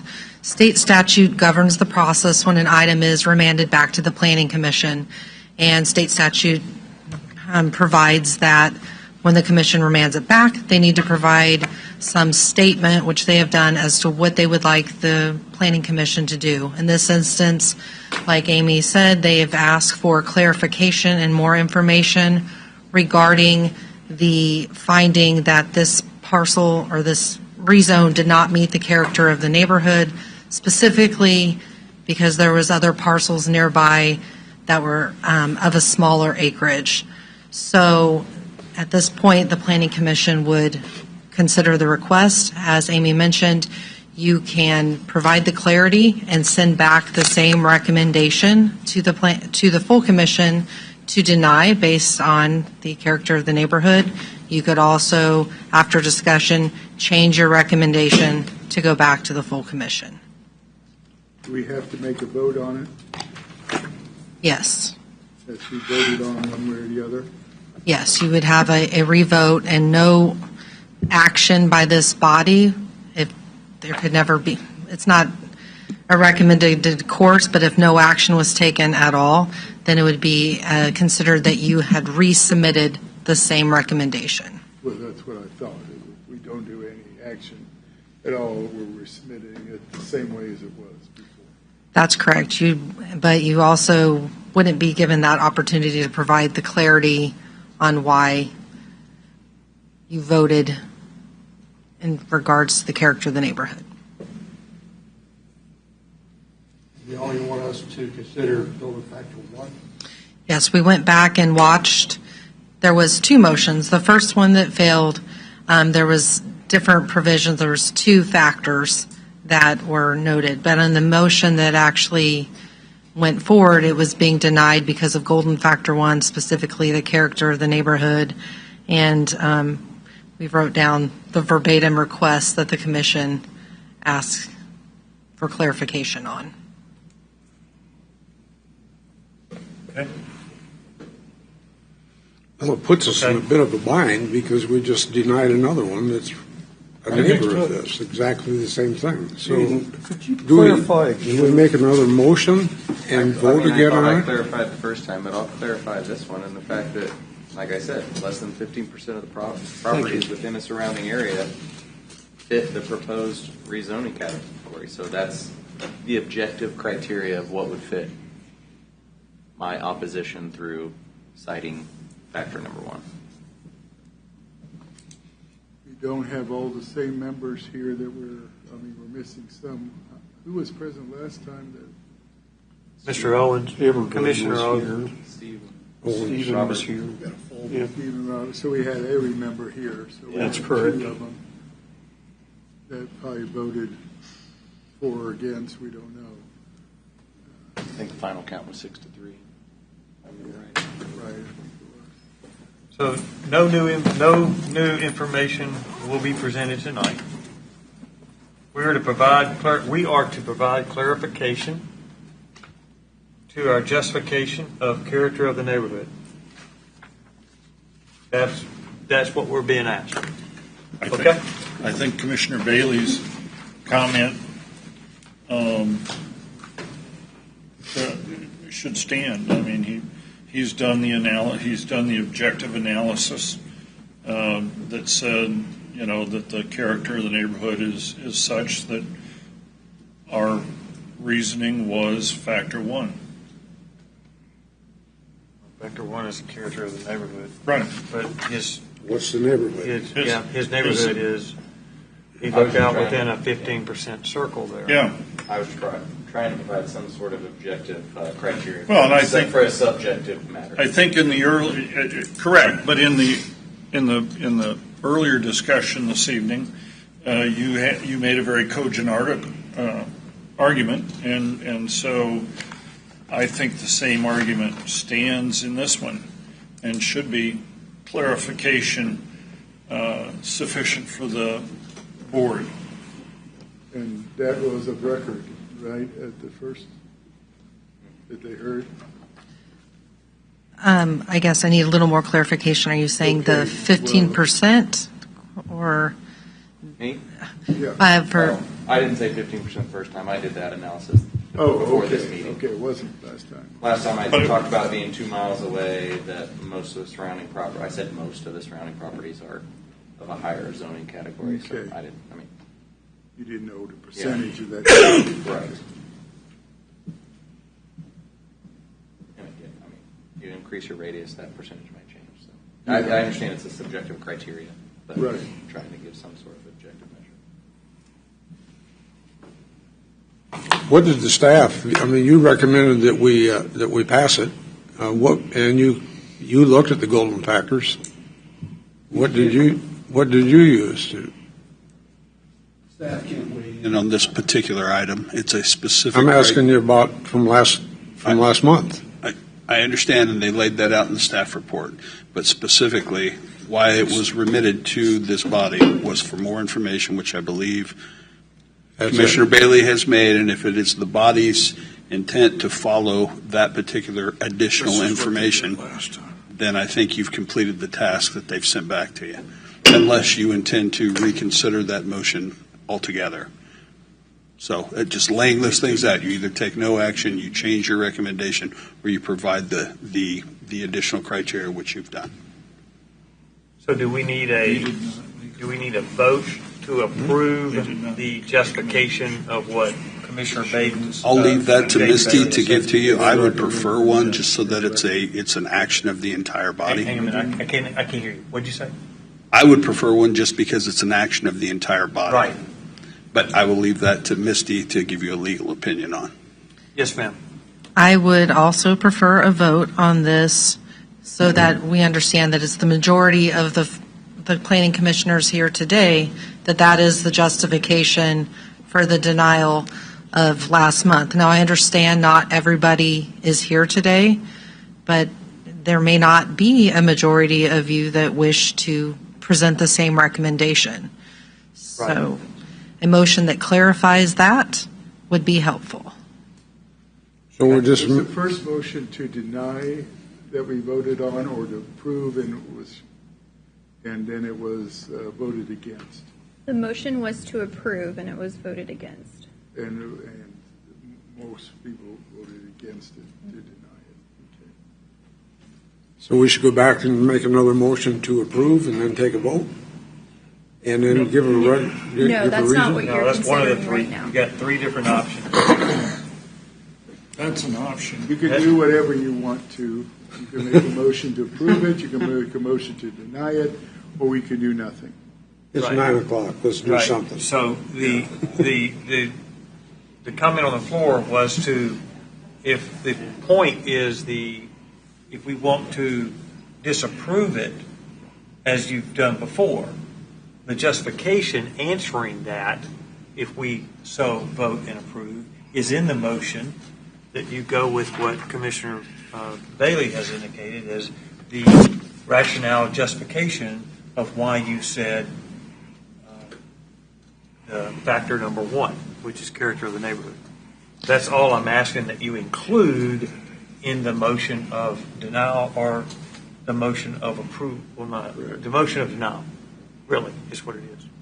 I guess to make a suggestion to try and clarify a somewhat murky issue here, it might be appropriate to have a motion to either approve or disapprove something, maybe the last motion, and then after you decide if you're going to stay with your original recommendation, get some clarity on the justification for it. Okay. I don't think I helped there. No, you did. You did. You said either make a motion to approve it or make a motion to deny it. But when we do the vote, indicate in the vote why. And if it's, but to answer the question on the character of the neighborhood. Okay. Correct. Okay. That's a lot more. I can't use that English. More clearer. That's I'm sure that it is, but we can try. Yeah. Okay. Not fun.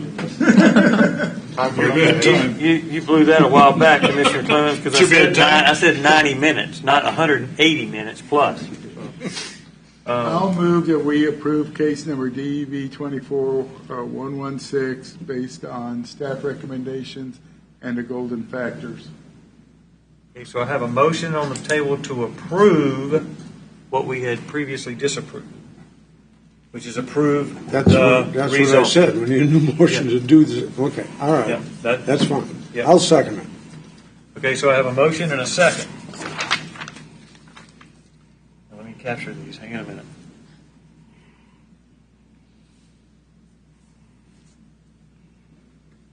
Okay, so I have a motion and a second on the floor to approve the rezone request of RR5 to RR 2.5. So in fact, changing our we vote yes, we're changing our mind if we previously voted no. That's right. That is correct. And if you say no, then give the explanation to answer the character of the neighborhood if that's what you're using to define that. Is that all right? Thank you. Yes, sir. Okay. At this time, I'll do all right, so I got a motion and a second. Any discussion of the motion and the second on the floor? Okay. I'll call roll. Commissioner Bailey. Nope. Citing the same reasons. Last time, character in the neighborhood, distance from city limits, but specifically within character in the neighborhood, just my analysis that most of the surrounding properties don't fit that proposed zoning. When you say most, you're saying there's probably a percentage. Right now, you did a rough estimate of 15 to 19 or something Sure. like that. But there's a percentage. Yes. There's a pretty large percentage Less there. than 20%. Okay. Okay. And that's really to clarify the character of the neighborhood that you're saying is. Sure. Okay. All right. All right. Thank you. Okay. Commissioner Stewart? Yes, I'm voting to approve The motion. the motion. Yes, sir. Okay. Commissioner Guschok? No. As Mr. Bailey has made it fairly clear, some of the objective information regarding this particular case, regarding factor one, makes it look as if it is not in the character of the neighborhood. It also would sound contradictory to our earlier case D. Okay. All right. With all the justifications of Commissioner Bailey that he laid out in the definitions of what the character of the neighborhood is. That is correct. All right. I just want to make sure I'm putting that on record for you. All right. Commissioner Spink? I'm going to go yes this time. Okay. Okay. Commissioner Teichstedt? In order to be consistent with my earlier vote on D, I'm going to vote yes. Okay. Commissioner Clemens? I'm voting no for the golden factors one, as Mr. Bailey set forth with his Analogy? Okay. Okay. Commissioner Rosenthal? Yes. Okay.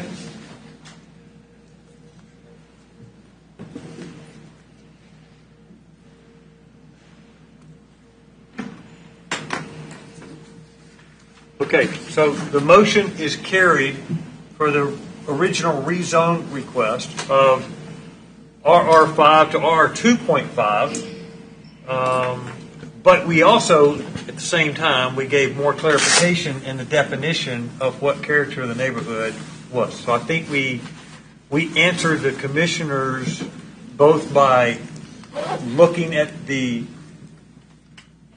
task and the motion, but to also put more clarity as to defining the character of the neighborhood with a wide range of percentage. We could probably draft out a quarter mile, a half a mile. You know, we could go into circles and details of what that commission is. But the motion is carried by a vote of 4-3. The Board of County Commissioners will consider this item at the earliest possible meeting. The commission agenda is posted on the Leavenworth County website and is available for public viewing. We realize that we just contradicted. Reversed our first vote. This man didn't get his rezone, this one did. Just the opposite. We're going That's to, our I can biggest problem is consistency. I can guarantee you that we will come back again and readjust these.